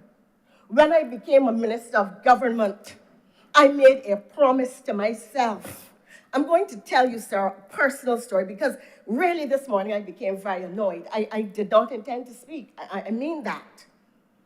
On the day that I was sworn in as a minister for the first time, sir, you were there, because you too were sworn in as a minister. And it was a different format to what is used now. And we had to rise the stairs at Government House, as it then was, to be received by Her Excellency, Dame Nita Barrow. Sir, we went in order of age and precedence. You were in front of me. Mia Motley was behind, as she then was. We went with our supporters, our families who were allowed to attend. And so you could imagine this sweeping procession. Those of us ministers for the first time, some of us entering Government House for the first time, going up. This winding staircase to be received by the president. It was an auspicious moment in our lives. And in terms of that election, it was a momentous election as well, that 1994 election, with the government having been felled by a no confidence motion in which people on the government side voted with the opposition. And I turned back, sir, to say something to my mother, who would have been behind me. And when I turned, my mother was standing on the steps of Government House crying. And I said, oh my God, Mom, what happened? And she held my hand and squeezed it. She said to me, in all my days living in poverty and scrubbing people's toilets, I could never have imagined a moment like this. And in that instant, I understood what it meant to barefoot black people from the country, to see their child not only become a lawyer, but become a minister of government in this country. And I understood my duty and responsibility to the people of this country, and I have never and will never resile from it.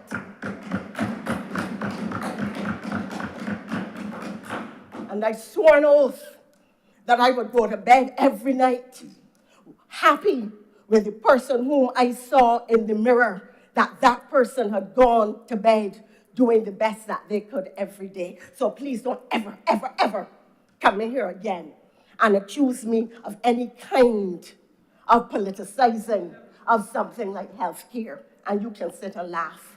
But if you ever get to serve at this level, and if you ever serve with sincerity, you will understand what it means. No. And you can dismiss me. Because you see, but I will deal with you. We will come to the budget. Sir, so that is the background to what happened in 1994. We also had very, very serious nursing shortages at the time. Nursing shortages that were caused because the fail rate for the nursing exam at the time was over 70%. And all of that had to be corrected. How could you have a system where 70% of your student population was failing exams year after year, session after session, and nobody was correcting it? The challenges were myriad and had to be corrected. Now, I served 94 to 98. The government, BLP was in government 2000, 2008. Challenges in health at various levels continued. At that time, in 1994, Branford Tate had been the health minister. And I'm going to come to that in a minute. In 2008, when we lost office, I sat in here, down there, and heard all the jeering about how incompetent the Barbados Labour Party government was, and how much malice and politicization, all these accusations, and how the Democratic Labour Party government was going to get it all right, that all the issues at the QH would have been fixed forevermore. Amen. And so on. All of that, I sat and heard. And sir, since 2008 to now, we have come back the same cycle. And I've said that I'm not speaking in a political manner, and I turn now to those issues. With your permission, sir.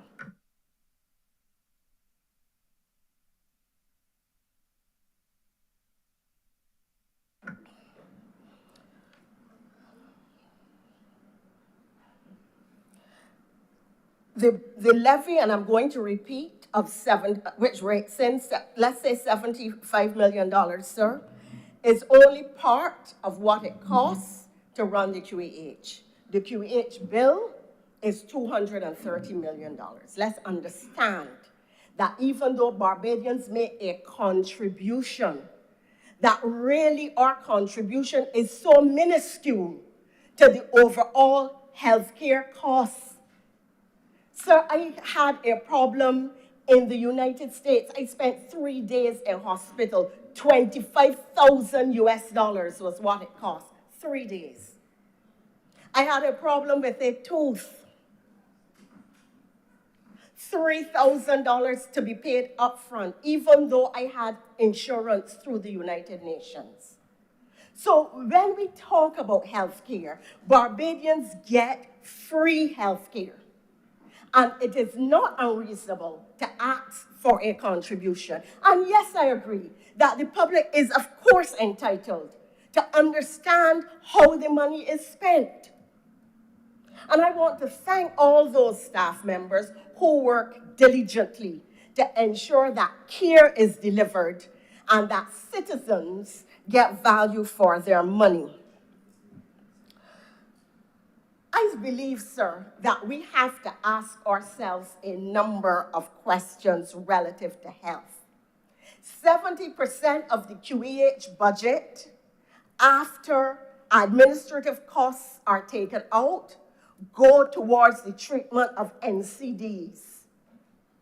That raises the question as to whether or not we are to have a different model of primary health care, which is more interventionist, and which will address care at the community level and at the intervention level prior to the point where the stroke set in, the serious heart ailment set in, the complications of diabetes set in, and the high costs of care are driven up. Because there was a point when people used to be hospitalized for a very long time. Now you have a lot more day care, 24-hour and 48-hour care, in order to reduce your bed utilization and your hospital costs. As a result, because our costs are being driven in Barbados by the NCDs, our bed stays remain extremely long. And therefore, unless we can make the community and social interventions in relation to the NCD crisis in Barbados, then we are not going to be able to change the outcomes or the impacts on the QEH. That is the first point that I want to make, sir.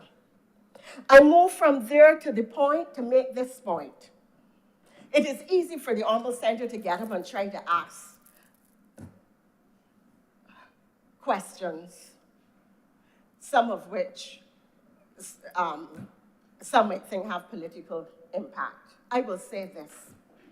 At my age, sir, and having served as a health minister nearly 30 years ago, I have seen many ministers of health. I have seen changes of administration. I have seen administrations try, and health ministers try, and I have seen administrations cry and health ministers cry as a result of the state of the QEH. That is just the reality. I have seen physical upgrades by both administrations. I have seen the introductions of new programs, new healthcare centers, new medical interventions, and more sophisticated technology and healthcare mechanisms, bad word. But I think you understand what I mean. We went to very high-level heart interventions, very high-level cancer interventions, and so on. The QEH is the most complex organization in the country or institution in the country. I'm going to repeat it, sir. The Queen Elizabeth Hospital, from a management perspective, when you consider what it is expected to deliver, when you consider that it is the only tertiary healthcare institution that we have at that level, when you consider the number and various people and skill sets, from highly skilled technical specialists to janitors, maids, and orderlies, the range of blue and white collar workers, the range of knowledge sets, the range of social attitudes, the range of understanding of what their role is to whether, oh, I just got a job. The time we clean the hair balls, I get tired of going home. That is what we see, and I'm going to come to that later on, sir. It is the most complex organization in the country to manage.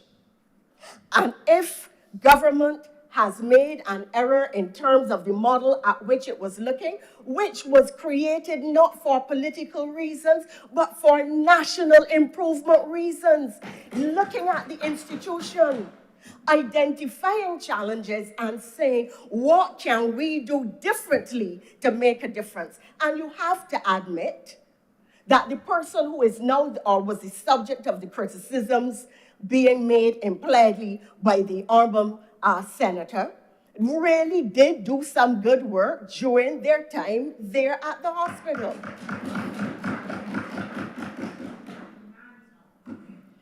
But the demands today at a modern hospital with a population suffering from everything to stress, from stress-induced illnesses to environmentally induced rashes and skin conditions, to rhinotracheal diseases, to heart conditions, to whatever the challenge is.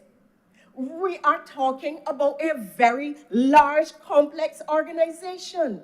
It is the largest organization in the country, with the largest budget in the country. Management of this organization cannot therefore be easy, simple, or easily addressed.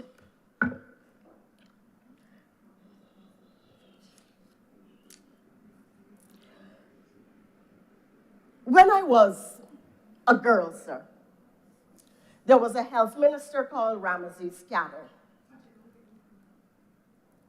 You know, I like paper. Send me some paper. Old people like paper. So when I was a girl, I'm being passed a note, but it is difficult for me to pick it up, sir. When I was a girl, there was a health minister called Ramesses Scattle.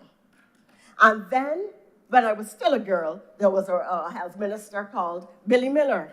And when I got older, there was a health minister called Cyril Walker. And there was a health minister, as I got older, called Branford Tate. I succeeded him, and I could go on and give the names of the various health ministers, sir. There was a health minister called Liz Thompson. There was a health minister called John Boyce. There was a health minister called Philip Goddard, who people said, oh, management specialist has now come, and he was going to solve all the problems in the healthcare system. Sir, from the days of Ramesses Scattle to now, sir, and we are talking about perhaps back in the 60s, 70s, to now, sir, the problems at the hospital were long waiting times at A&E. Long waiting times to get medicine. Long waiting times. Long waiting times. Long waiting times to be seen. Appointment lists that would give you an appointment that is 3, 6, 9 months on. Triaging times and methodologies in the accident and emergency department. The number of services given by the hospital and the cost of those services. Equipment maintenance, equipment breakdown, and equipment missing, sir.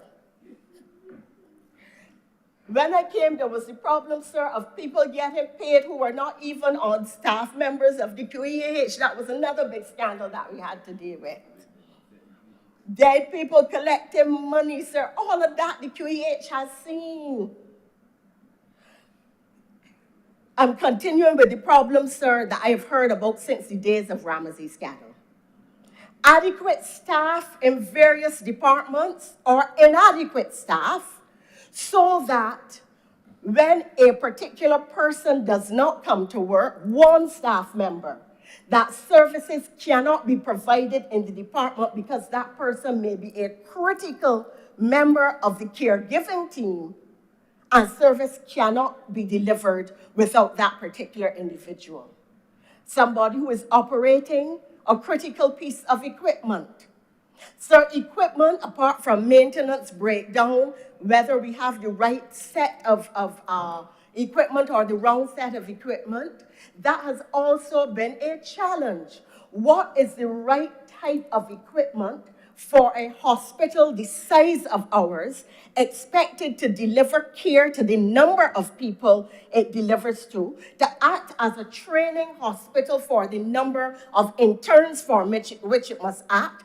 Because what a lot of people don't know is that there is a particular ratio of beds and specialists that you need, and that drives the number of interns that you are able to train. So it isn't that, oh Lord, my daughter's an intern and the one takes she at the hospital, the government victimizing me. That's not the issue. That's not how it functions. Sir, another issue that there had at QEH from the time of Ramesses scandal to now was pilferage. Sir, I mean, whole things, people used to come and walk out chairs, whole pieces of things, small things, large things. People bought equipment and they don't bring it back. Bed sheets and linens. Toilet paper get ordered, but toilet paper cannot be found on any wards. You ask for medicine, well, you got none of that. But to tell you it is downstairs in the supplies.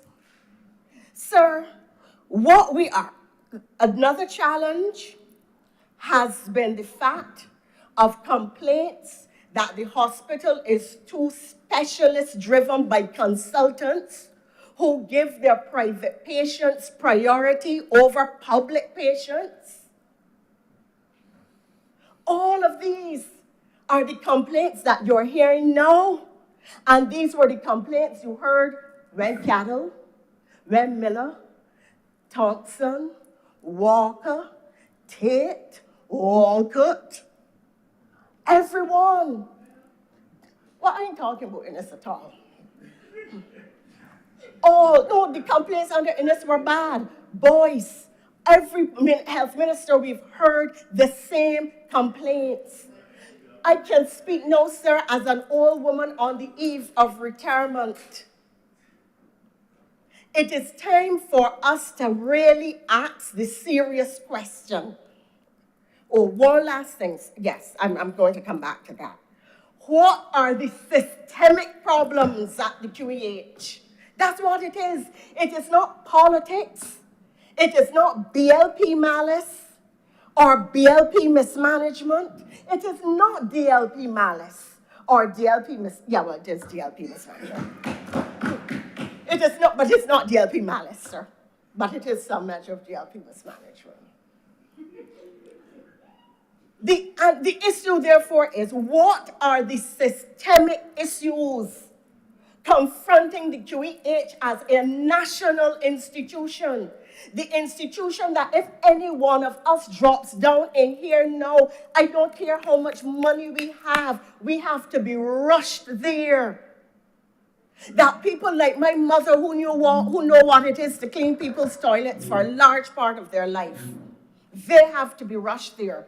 How do we prevent, sir, the development of a two-tiered healthcare system so that you have a hospital which serves only the poor and those who cannot afford it, because the rich can go overseas, or the rich can get access to private care, or the rich can pay the consultants and have the maid bumped off of the waiting list while they go to the top of this waiting list for the surgery or the treatment. Because often people tell you, well, the doctor tell me that I will got to wait till somewhere about December. But he tell me if I could find $15,000 that he will see me next week. People tell you this. Now, I am not in a position to say the extent to which this is prevalent, the extent to which it is true, how many consultants it relates to, but there is a sufficient complaint that it warrants investigation and addressing. I have accessed healthcare outside of Barbados, and I know that you have to go in to A&E departments and wait. But are the waiting times in Barbados reasonable? Are they reasonable in is the triaging system adequate to identify those persons who need care urgently? A person who has had a stroke or may be having a stroke can be helped if they are seen quickly. If, however, they're going to wait for 36 hours, they cannot be saved. It brings us then, sir, to what to me is beyond the systemic issues, another fundamental issue in the hospital. Excuse me again, sir.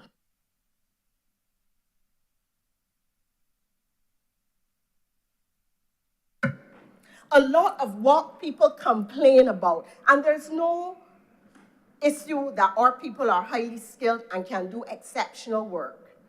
But, sir, a lot of what people complain about in relation to the QEH is attitude, the discourtesy with which they are treated, the fact that people will not look at them, the short and abrupt answers that cut you to the bone when you're lying down there or waiting there, waiting to know what the outcome is going to be, waiting to know if you might live or die, waiting to know if you can see a doctor, waiting to know if your life will be saved. Just treat people with a little more courtesy and respect. Treat them with a little dignity. Touch them and make them feel like human. Tell them some soft, reassuring, kind words. It is attitude that really, really causes the problem. And you have to ask, what causes me as a Bajan to look at my brother and sister and feel that I shouldn't treat them with respect or courtesy? Feel that I shouldn't treat them with the kind of kindness that I would want to be treated with. So, sir, we come then to another fundamental question. What is the bundle of services being delivered at the QEH? And can we afford them as a small developing country with a population of only 270,000 people, the majority of which are aging, the majority of whom, beg your pardon, are aging? What can the country afford? How do we create career paths for those who work in the system and assure them some level of job satisfaction? How do we create public confidence in the institution? What is the optimal size of the staff by department, by specialty, by skill set, by training, based on redundancy, and based on the fact that you can't only have one person trained in a particular area because that person needs holiday, will get sick, will have a problem a day, you have to have more. What is the optimal size of the staff that QEH needs to deliver care across specialties, and what will that cost Barbados? What can we do then to find those resources? How do we go on a massive recruitment drive to fill the HR places beyond nursing, to find the specialists that we need, to find the people who can do the work across all levels at the hospital? And that is what I mean by what is the optimum staff? Can we afford it? How do we recruit it? And how do we get that staff in place? What is the budget we should have in order to be able to deliver care? Do we have to increase the levy? Should we float a bond at the national level? Should we float a diaspora bond? What percentage of the government's budget and the allocation of the government's budget to healthcare is already extremely high? What percentage of the government's budget is to be allocated to healthcare? Mr. President, I know, and to the QEH in particular, I know you signaled to me that I had 5 minutes left. I cannot make some of the other points that I want to make, but I trust, sir, that the terms in which I have spoken today will be of some assistance to the smirking senator and to those members of the public who criticize administration after administration, and to those who work in the organization, for policymakers now and those who will come in the future, to ask themselves the critical questions about systemic problems at the QEH, because I am entirely satisfied, having paid attention to this matter for more than 45 years, that successive administrations have sincerely tried. But successive administrations have not been able to achieve the level of success to take the QEH out of the news and to have a majority of people say, yes, we had some problems, but by and large, we are satisfied. The criticisms don't only come when the Barbados Labour Party is in government. If you take the time to do the research, you will find that this is a problem that is a national problem, not a political problem, and it has plagued successive administrations. And I believe it has done so because we have tinkered, sir, all of us. We have been so busy opening fires. You have a problem of nurses, you rush and get some nurses. You have a problem of equipment. Another thing that we need is a proper digital system. You go to the QEH. You go from department to department. Everybody come and tell, where you name, where you live, where you come here from. And they ask you the same questions over and over because there is no central digital system that once your name is put in, that everybody from finance, I had to go from finance to the wards. I had to go to QEH and beg to be given a bill, a healthcare bill for my mother. And they laughed at me and I said, listen, the Dems are in office. I'm a BLP supporter. I left in here without a bill. You bring it. And I stood up. And it took hours. They had to call this department, call the next department in order to get things. That should all be centralized. When I went into hospital in New York, they asked me my name. They took the information. It was entered into thing. They put a thing on my hand. Wherever I went, somebody picked up a scanner, a device, scanned it and said, confirm that you are Henrietta Thompson, your date of birth is so-and-so, and you are here for X. Including right down to the last little bit of tablet, sir. Half a tablet. Okay, so your bill for drugs is this, half a tablet, or 2 tablets for that, a bandage, an ointment, and so on and so forth. Sir, I am satisfied that until we stop the outing of fires, put proper planning in place, and address the QEH as a truly complex organization in terms of management and in terms of what is anticipated it will deliver, and deal with the systemic problems that have plagued us, sir, since the 1960s, that I will be at home resting in my armchair with my foot up, and I will hear the same complaints being made again. And so I will drink my Morby and say, Kadir. Much obliged, sir. Thank you very much, Sir Honor Senator Thompson. Speakers? Senator Haynes. Did you just raise? Are you out ready? Okay, close then. Thank you for recognizing me, Mr. President.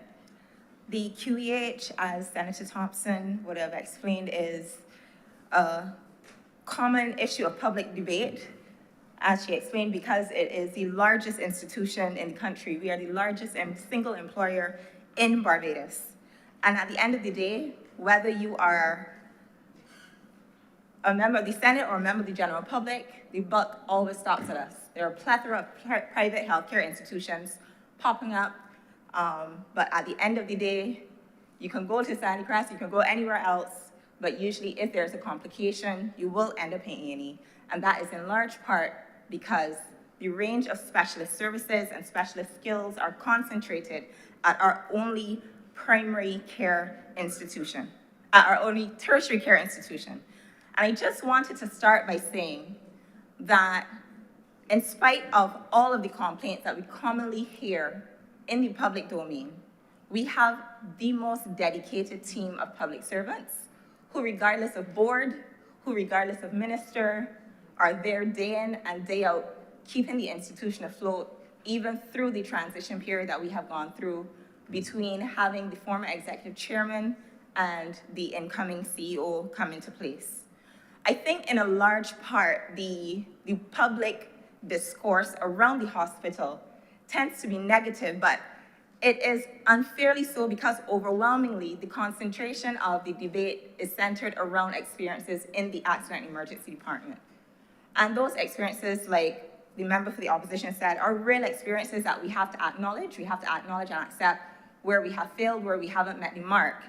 But as you would have heard from our very able Minister of Health, himself a former Minister of Health in a previous parliamentary term, a current Minister of Health, and an esteemed surgeon, his heart, his commitment are in the right place, and we are fully committed to getting the accident emergency department on track. I've sat on the hospital board for about just under 2 years, and I can tell you that one of the first things that we did in acknowledgement of the weaknesses that people were experiencing in the A&E was to bring in a team from the Northwell Health System.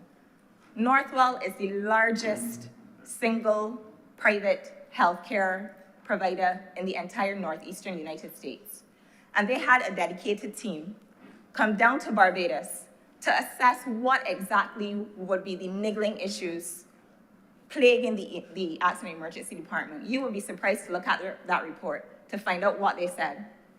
They identified that the QEH Accident Emergency Department has all of the necessary skill sets, all of the necessary equipment, and the ratios of doctors and patients and nurses to patients were comparable to what you would find in any other health system. What they did identify, as Senator Maynard would have alluded to, were challenges related to the processing and the flows through the department. And some of these aren't isolated to the emergency department itself, but are hospital-wide issues. And I just want to briefly address how we have been seeking to address some of these things. So when someone presents to the accident emergency department, the first thing that happens is a process called triage.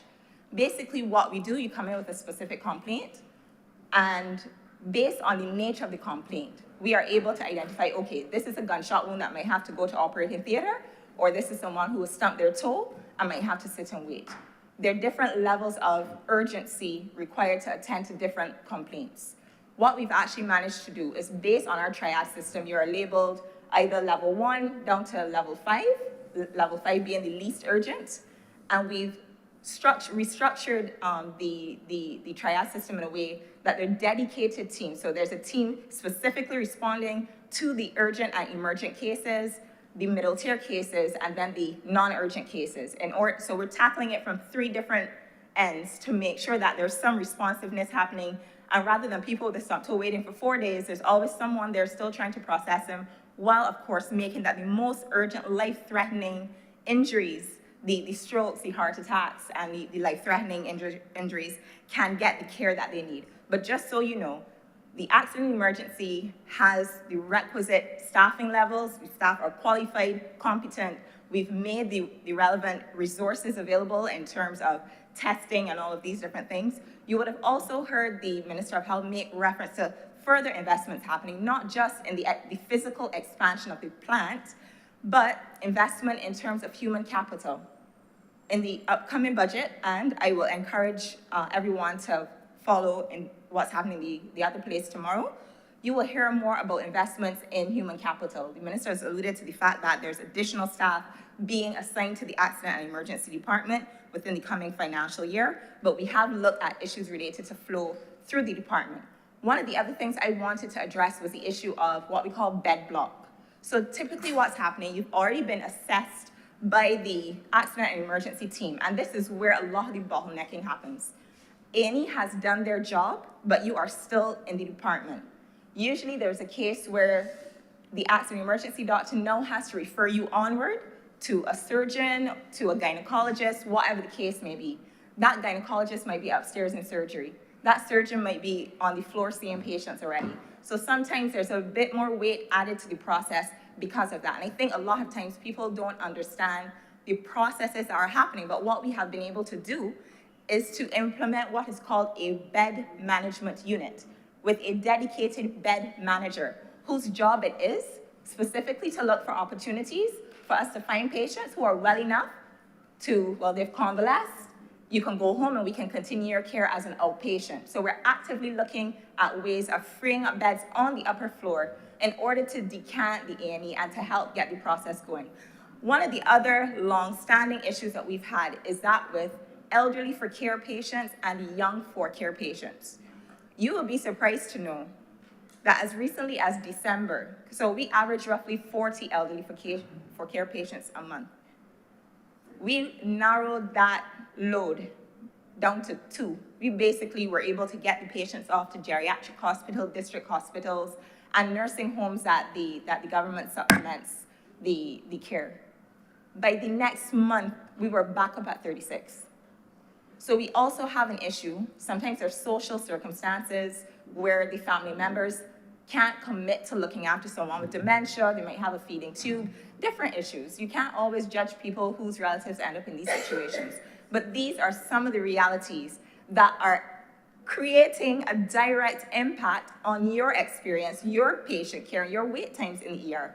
And I can tell you it is not a case where the hospital's board is not directly looking at ways to tackle and get on top of these issues. Because I think we can all agree, regardless of whatever side of the table that we're on, any of us or our relatives could end up there any time of day, and we want to know that we can get the kind of care that we want. So just to get the A&E issue out of the way first, I need to make those points. Now, I also have a unique perspective, having served on the board under the former executive chairman.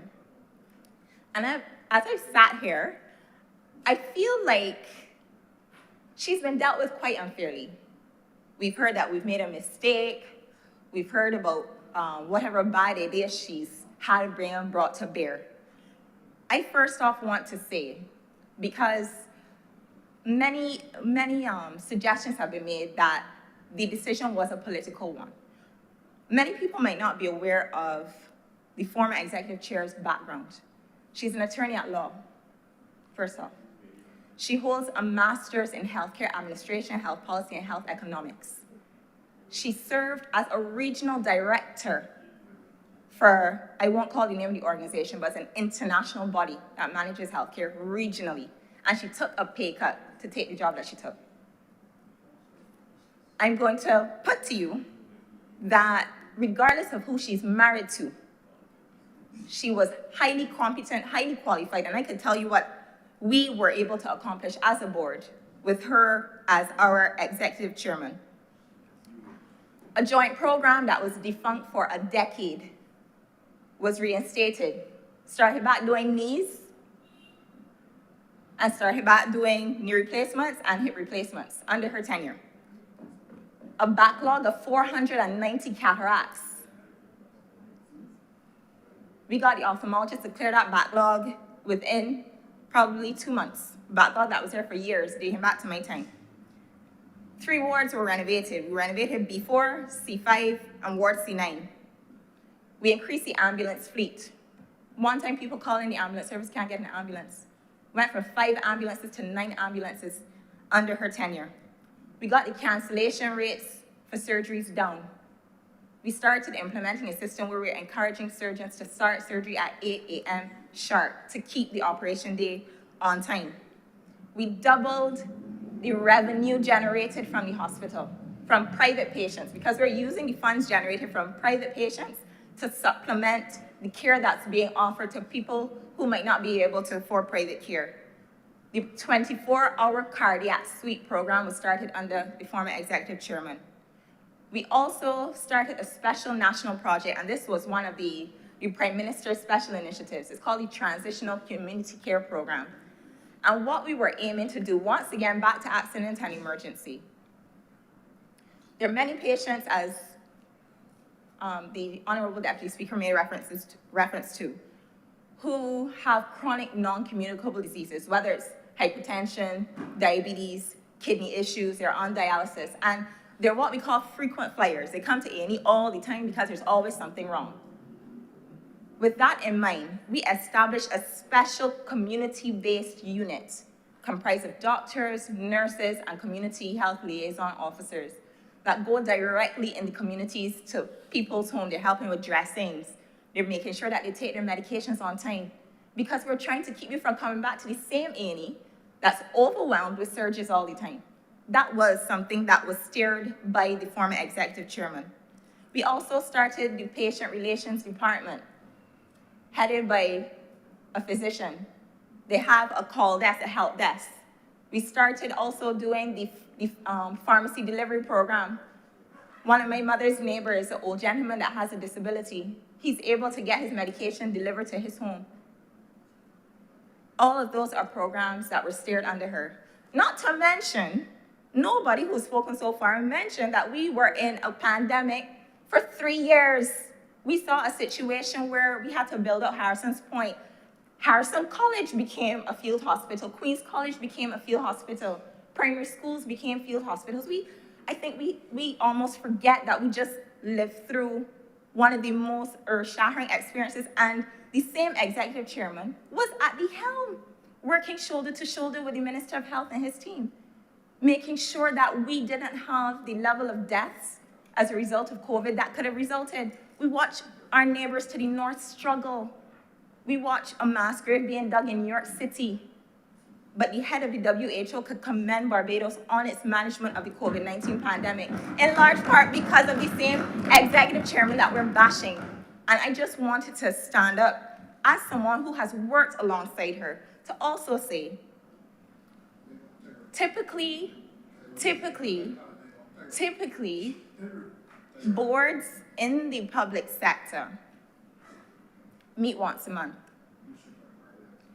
I will say the level of nimbleness, responsiveness, agility that was required during that time, I was glad that that system was in place, because there's no way during COVID that we could have done what we did successfully unless we had a situation where some person who was dealing with the day-to-day was able to report to the board and allow us to very, very rapidly fall into place and to respond to the issues that needed responding to. So I'm grateful that for the time that we needed it, we were able to work under that system. But I can also say that I'm now on the board as well during this time as we transition. I want to pause to recognize all members of staff of the QEH, from the janitors, the orderlies, the carpenters, the engineers, right up to the executive level. There's some talent there who has been there from, my mom worked at the QEH. She used to be HR director, actually at the time that we transitioned to board. And for me to be on the board at a time when, if I may, I'm being pleasant and favorable towards them, and I use their names, members like Tony Harris, who sits as Director of Medical Services, and Ms. Bob, These are people that I'm really excited to work alongside, and they are the ones keeping and who have kept the organization stable and kept everything afloat during this transitional period, and I wish to commend them publicly for their work. But I will also say, with regards to the new CEO, there was reference made earlier to the politicization of certain parts of the process and so on. I was sitting on the CEO selection committee, and I can tell you, as the minister alluded to, we fielded 84 applicants, 2 were Barbadian. And it crossed my mind. I said, there's no way that a country with free university education, we know we have we have one of the most highly qualified and experienced workforces, that we can't find talent right here to fill this role, but people just didn't apply. And I wonder, honestly, how much of it has to do with how we treat people in these roles. Because I can tell you, if I had the qualifications, I might not have applied either, because I saw how the exec chair was treated in the public domain. What would make me want to apply? But at the same time, we complain when foreigners now come and apply and get the role. But anyhow, I will say, I wanted to address as well the notion of the politicization of the process. We went through so many different tiers in the selection process. There are parts of the process that we were blinded to, meaning we don't know what they look like, we don't know their name, we don't know where they're from. We're just assessing at face value what is put in front of us. The process was designed to a T to make sure that at the end of the day, our minister had no part of this. It was strictly board, and not just board, a subcommittee of the board was designed to do this.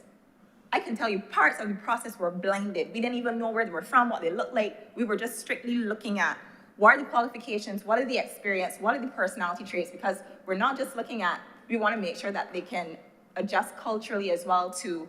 So have no fear. I want to say, I really feel like the hospital now in this post-pandemic period, we're about to do something new.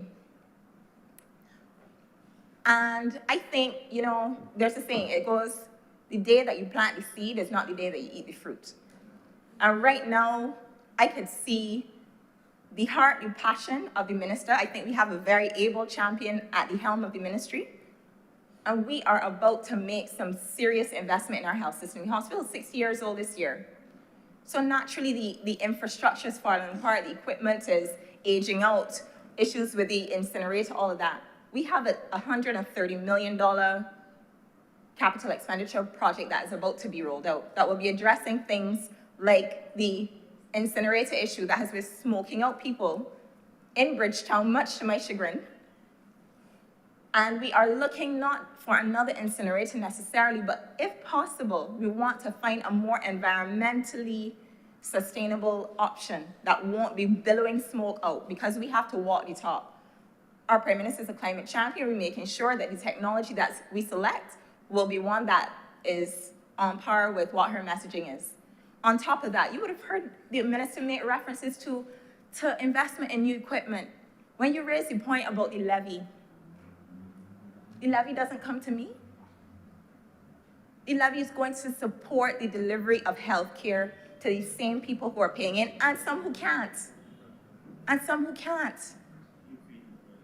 So when you heard about a new CT scan, it is the newest state-of-the-art CT. It is the only CT scan of its kind on the island, and we're about to get another one for the Accident and Emergency Department dedicated to A&E. It's going to allow us to also do work on complex cardiac cases that we've never been able to do before. We're hoping that all of these investments as well will be able to allow the hospital to generate revenue. So not just serve the public, but make some money to help to offset some of the costs. Maybe then we can look at rolling back the levy, maybe. Investments in the new MRI. Hospitals never had an MRI. We used to have to send patients out to private providers all the time. The investments are being made. The capital expenditure project as well, we're looking at building out a new lab, a new morgue, long-standing issues finally being dealt with. I don't want to be long just because we are heading into lunch, but I also want to make a very brief reference before closing to the investment that we're making in people. Many of you remember a few years ago when we had an issue with recruiting nurses because many of the nursing students were not able to pass the regional exam, and that had been addressed. But even so, we have an issue where we're getting an attrition of our nursing complement, and it's not a Barbados issue, it's a global issue. The board is actively looking at ways to improve the conditions for nurses, whatever it takes, because at the end of the day, nurses are at the bedrock of the health system. The doctors can write the treatment plans, but when we leave, it's the nurses there on the units, hour after hour, making sure that things happen. I personally am committed to making sure, as well as the minister, of course, with his lead, that we get a fair deal for our nurses. But we also have an issue where international recruiters have been on the ground. We can't pretend to be ignorant of these things. So while we are working on improving their conditions and creating posts for specialist nurses as well, we have other issues where we have people actively on the ground recruiting nurses. And there's serious pull factors because when some person is giving you a whole relocation package, housing, kids, education covered, everything, to be honest, who wouldn't say yes? So we are fully in understanding of where we are with that, and it's a priority area as well for the minister and his team. I wanted to also highlight the fact that a couple of programs that were put on pause during the COVID-19 pandemic have been restarted. The midwifery program, I believe, hadn't released anyone who completed that program since about 2019, 2020. And we have seen the restart of the midwifery program. Also the EMT program, the ambulance workers, that program was on pause, that has restarted. We've also been able to look into getting the nurses trained in phlebotomy. Phlebotomy is a big word that just means that nurses will be able to draw blood, put up IVs, and do some of these tasks that normally add to the additional cumbersome nature of a doctor's work. But on top of that, it means that if a doctor is not present on the unit, if there's an emergency, if there's someone who's acutely bleeding, a nurse now will be able to put up an IV, set up a bag, a fluid bag, until greater intervention can be taken. On top of that, I will say, I don't know if any other Caribbean territory has the number of specialist doctors that QEH has. Can't. Within the last year, we brought on another kidney transplant surgeon, a hepatobiliary surgeon, a neurologist who specializes in stroke medicine. State of the art. So I will say everything above A&E seems to be relatively okay. There are issues upstairs. I will admit to the fact that a couple of the operating theaters, we have to work on the air conditioning, and that is as well included in the capital expenditure project. Or maybe we can take it out of the health levy if that permits. But overall, the hospital is a good place, and it has a strong team, but I think the weakness is really the accident and emergency experience. I'll share something with you yesterday. It's almost like people have PTSD, or maybe because you hear these horror stories all the time, they almost don't know what to expect when they go into the A&E. I got a call yesterday morning from a friend, a very, very close friend. Her mother had to go to the ER yesterday. So she's, oh my gosh, Crystal, I don't know how long this thing will take, but mommy XYZ. I said, darling, how long have you been there? You know what she told me? 10 minutes. And I am not lying on the Bible. She told me 10 minutes.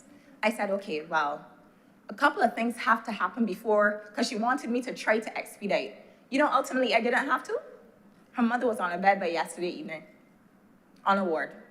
So there are periods when the A&E goes through what we call a surge. For some reason, it happens a lot around crop over. It happens at Christmas time. But for the most part, things are starting to stabilize. And when phase 3 of the A&E is fully rolled out, and we get some of the additional staff, and we're actively working on improving the flow issues, not just in the department, but hospital-wide, I'm sure people are going to start to see the improvements that they're looking for. But what I don't want us to leave this chamber feeling is that there's any lack of capacity or any lack of heart to deal with what people are facing. We are fully, fully committed to seeing the hospital become a better place, and I fully support the amendments before the House. Thank you. Senator Cummings.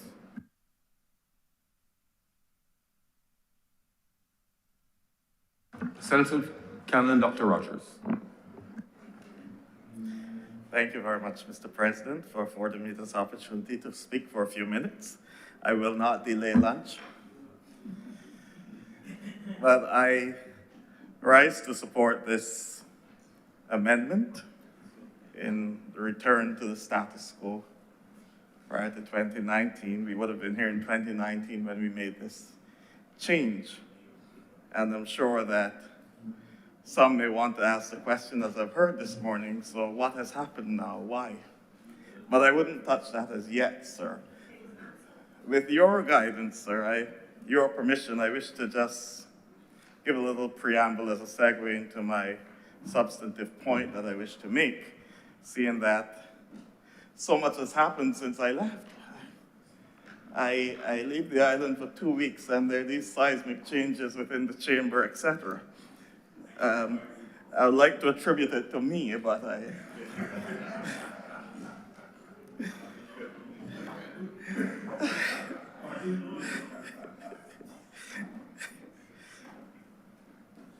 I would like to say how much of a pleasure it is to be back here sharing in these proceedings in the development of our country. And as I said, there have been some changes, and oh, what a difference a day makes. I wish to publicly, since I didn't get the opportunity to, thank the 2 senators who would have been here prior. That is Dr. Christina Hines and the Honorable Dr. Charleston Brathwaite, for their contributions over the time that they were here.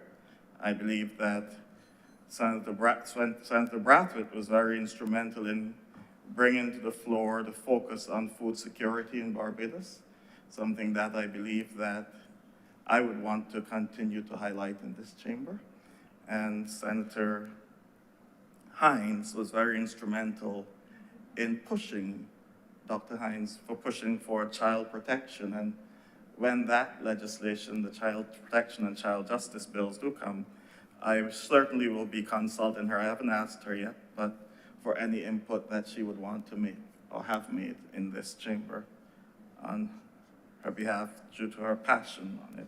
I'd also like to welcome the Senator, Tricia Watson, in her absence, and extend my condolences to her on the passing of her dad, who gave yeoman's service to this country, and Senator Walters, who's here with us. I realize that the presence of Senator Walters has caused quite a buzz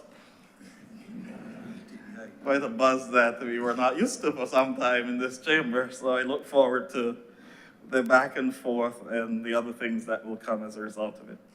Sir, I wish to acknowledge that today is Commonwealth Day, being observed throughout the world. I wish to ask God's guidance on the nations of the Commonwealth as we continue to work together for the betterment of our planet. And I'd also like to acknowledge, since I left prior to the start of the Lenten season, I wish all Christians a blessed and reflective Lenten season at this time as we go through our season of purgation. But I could not help but notice how things seem to mirror what is happening in the country at this time, because the Lenten season is very important, sir. Just if you would permit me to go into a little bit of geography, on the 21st of December, we would have observed the winter solstice, which is the longest and darkest day of the year. And then shortly after that, we celebrated in the church shortest and darkest day, longest period of darkness, the shortest day of the year.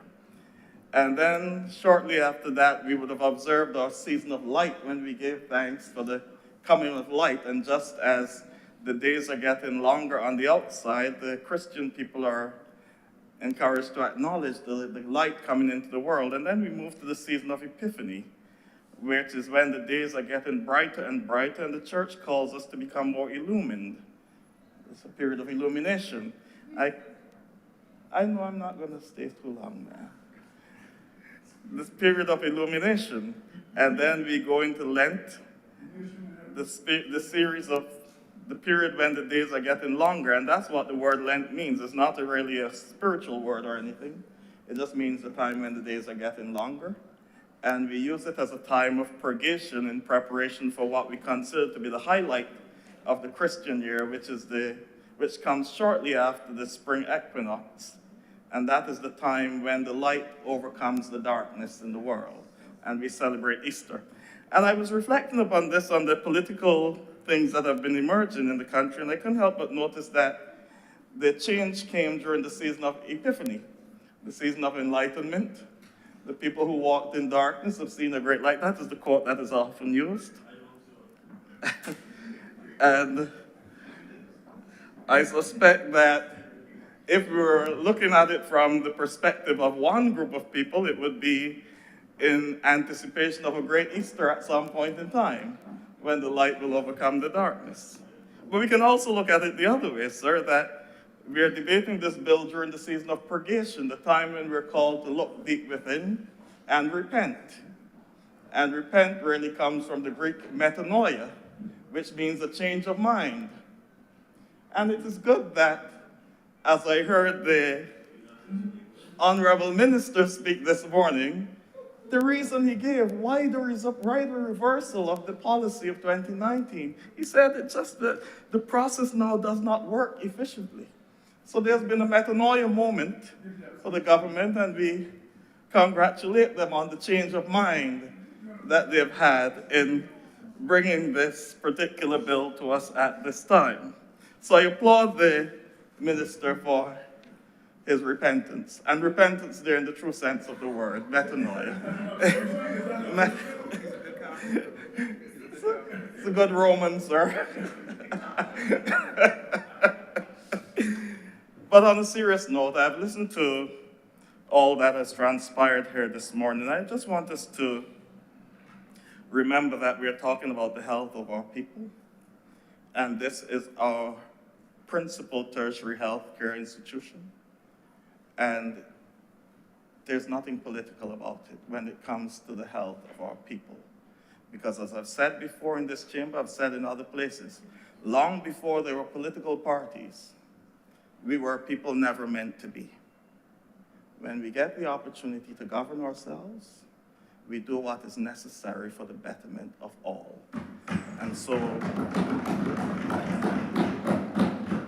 I wish to applaud the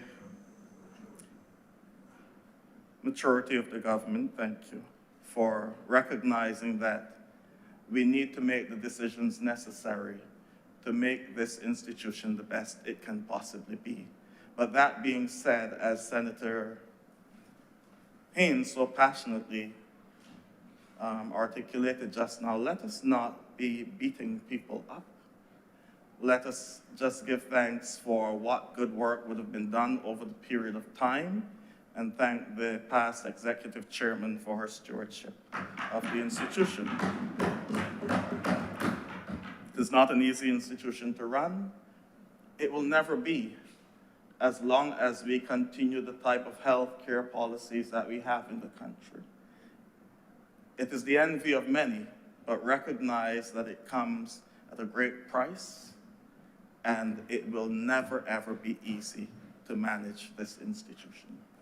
But we thank those who have given their time and their effort. And here I wish to highlight something and to join with Senator Maynard in saying that we need to look at how we compensate our nurses.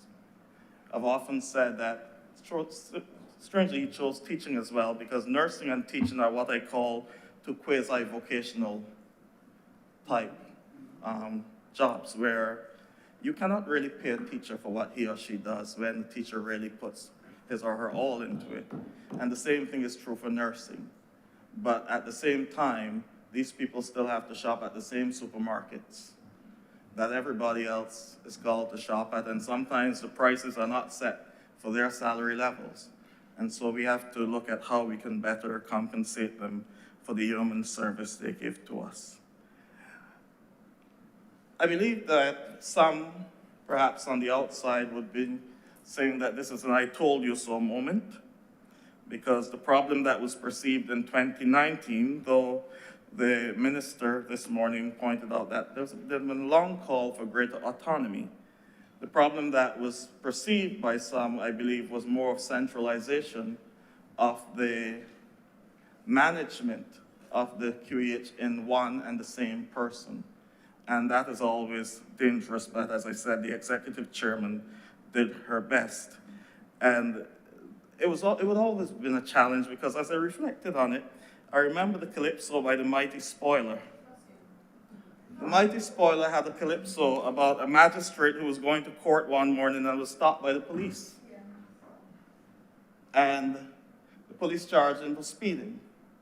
And when the case came up, it so happened that the same magistrate was to preside over his case.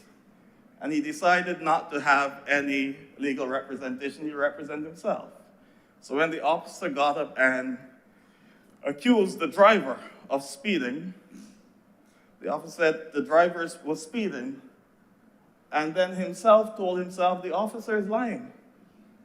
And then himself told himself, listen, this is no sport. Then himself charged himself with contempt of court. And that is precisely what could have happened here with this executive chairman position. So I'm very happy that we have made the change. But what I want to speak to in this legislation is something that the Minister of Health and the Honorable Senator, well, the most Honorable Senator would have spoken to this morning. He said, years ago, when he made a suggestion about the composition of the board, he had included the Barbados Christian Council. And as I look through the list in the first schedule, subsection C, I do not see any representation here from any pastoral representation. Neither, I'm hearing on the side that I took them off. And there's only one person here who can take them off. That's what I heard. Right. I see no pastoral representation, neither do I see anyone specialized in psychology. And this is not to say that the persons on the board do not have the requisite skills, but just recognize that when we're dealing with professionals and people at the top of their level, the more and more we study, the more focused we become in a particular field. And sometimes when we make decisions, it may not be able to take into account something that needs to be focused on elsewhere. And I believe in the post-pandemic QEH, which Senator Haynes pointed out, the post-pandemic hospital is about to do something new, so she has in mind an Easter event as well, sir. Well, that's what we're supposed to do, sir.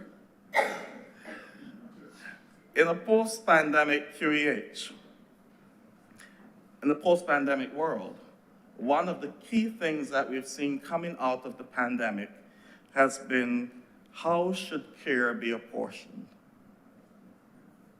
Who should receive care? And Senator Haynes just pointed out the triage system that is in the A&E and I believe in ICU at the hospital. But I just want to quote from two articles, if I am permitted to do so. An article by Dr. Kathleen Liddell from Cambridge in 2020, Who Gets the Ventilator? Important Legal Rights in a Pandemic. And it's a little long, but if you permit me. At some point during this pandemic or the next, all countries will need to answer hard questions about whether and when scarce ICU resources such as ventilators, beds, and staff should be either withheld or withdrawn from certain groups of patients solely for the purpose of providing them to others. I'm just in the post-question. Attempts to answer these questions can be found in a wide range of ICU protocols and ethical guidance documents. many of which embrace the foundational principle of save the most lives. Unfortunately, this worthwhile goal has generated many suggestions that could violate the law. I've highlighted that to make the point, sir, that there will come a time when the decision of triaging will have to be removed from the person on the spot there to the board in some cases. And the reason why I'm raising this is because of another article I've read by Max Feinstein and others in 2020. Considerations for ventilator triage during the COVID-19 pandemic. And his thing is, the separation of clinical care from the triage decision making is recommended in pandemic triage protocols. This approach is important because resource allocation and the ethics of face-to-face patient care have the potential to be at odds in individual cases. Furthermore, this separation might help to reduce the moral distress experienced by healthcare providers in the event that patients are excluded from receiving scarce resources. I'm highlighting this, sir, because as we go forward, these issues will present themselves and more critical issues will present themselves. And there will come a time when that responsibility has to be placed to the board. And it will be important for the board to have someone there with pastoral skills. Because just as these healthcare workers are going to have challenges, ethical challenges in terms of who gets what, the board will have those ethical challenges. And there will be the need for someone there who can offer a pastoral avenue in how we go about making this decision. There needs to be someone there who can make it a psychological input into how we go about making decisions. They may be in one and the same person, but I'm just suggesting that the board be expanded to include that pastoral element. And not a chaplain, but someone who is there as a part of the decision-making process. That is basically my contribution to this. As I said, I support the going back to an executive officer, chief executive officer, and I commend the government's maturity in recognizing the importance of making this move at this time, sir. Thank you. Thank you very much, Senator Cannon, Dr. Roberts. Senator Cummings.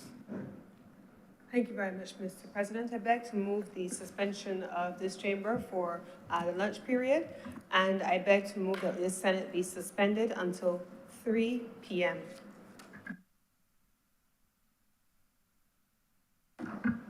The question is that this sitting be suspended until 3 p.m. today. The Lord Honorable Senators in favor, please say aye. Aye. Those against, please say no. You think the ayes have it? This sitting is suspended until 3 p.m. today.